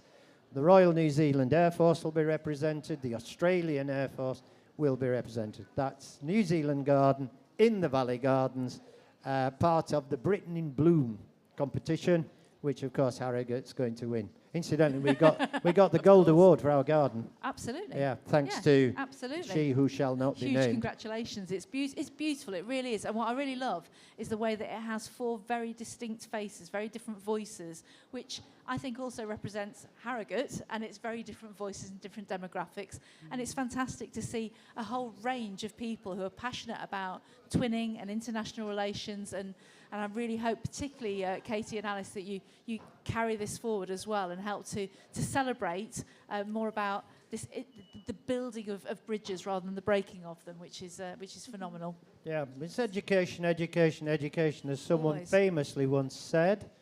Obviously, I've been a teacher for and began my career at a place called Grimethorpe. I'm sure many of you have heard of Grimethorpe, if ever a place lived up to its name. I depped for their brass band once, does. only once. Brastoff, of course. Yep, I then I knew half moved the to. band. I'm not going to go through my career, don't worry. But I then went. I then went to Home Firth. Yes. Landed right in the middle of Last of the Summer Wine, etc. Until it was like an Alan Bennett story, really, from Grimethorpe to Harrogate. Very nice.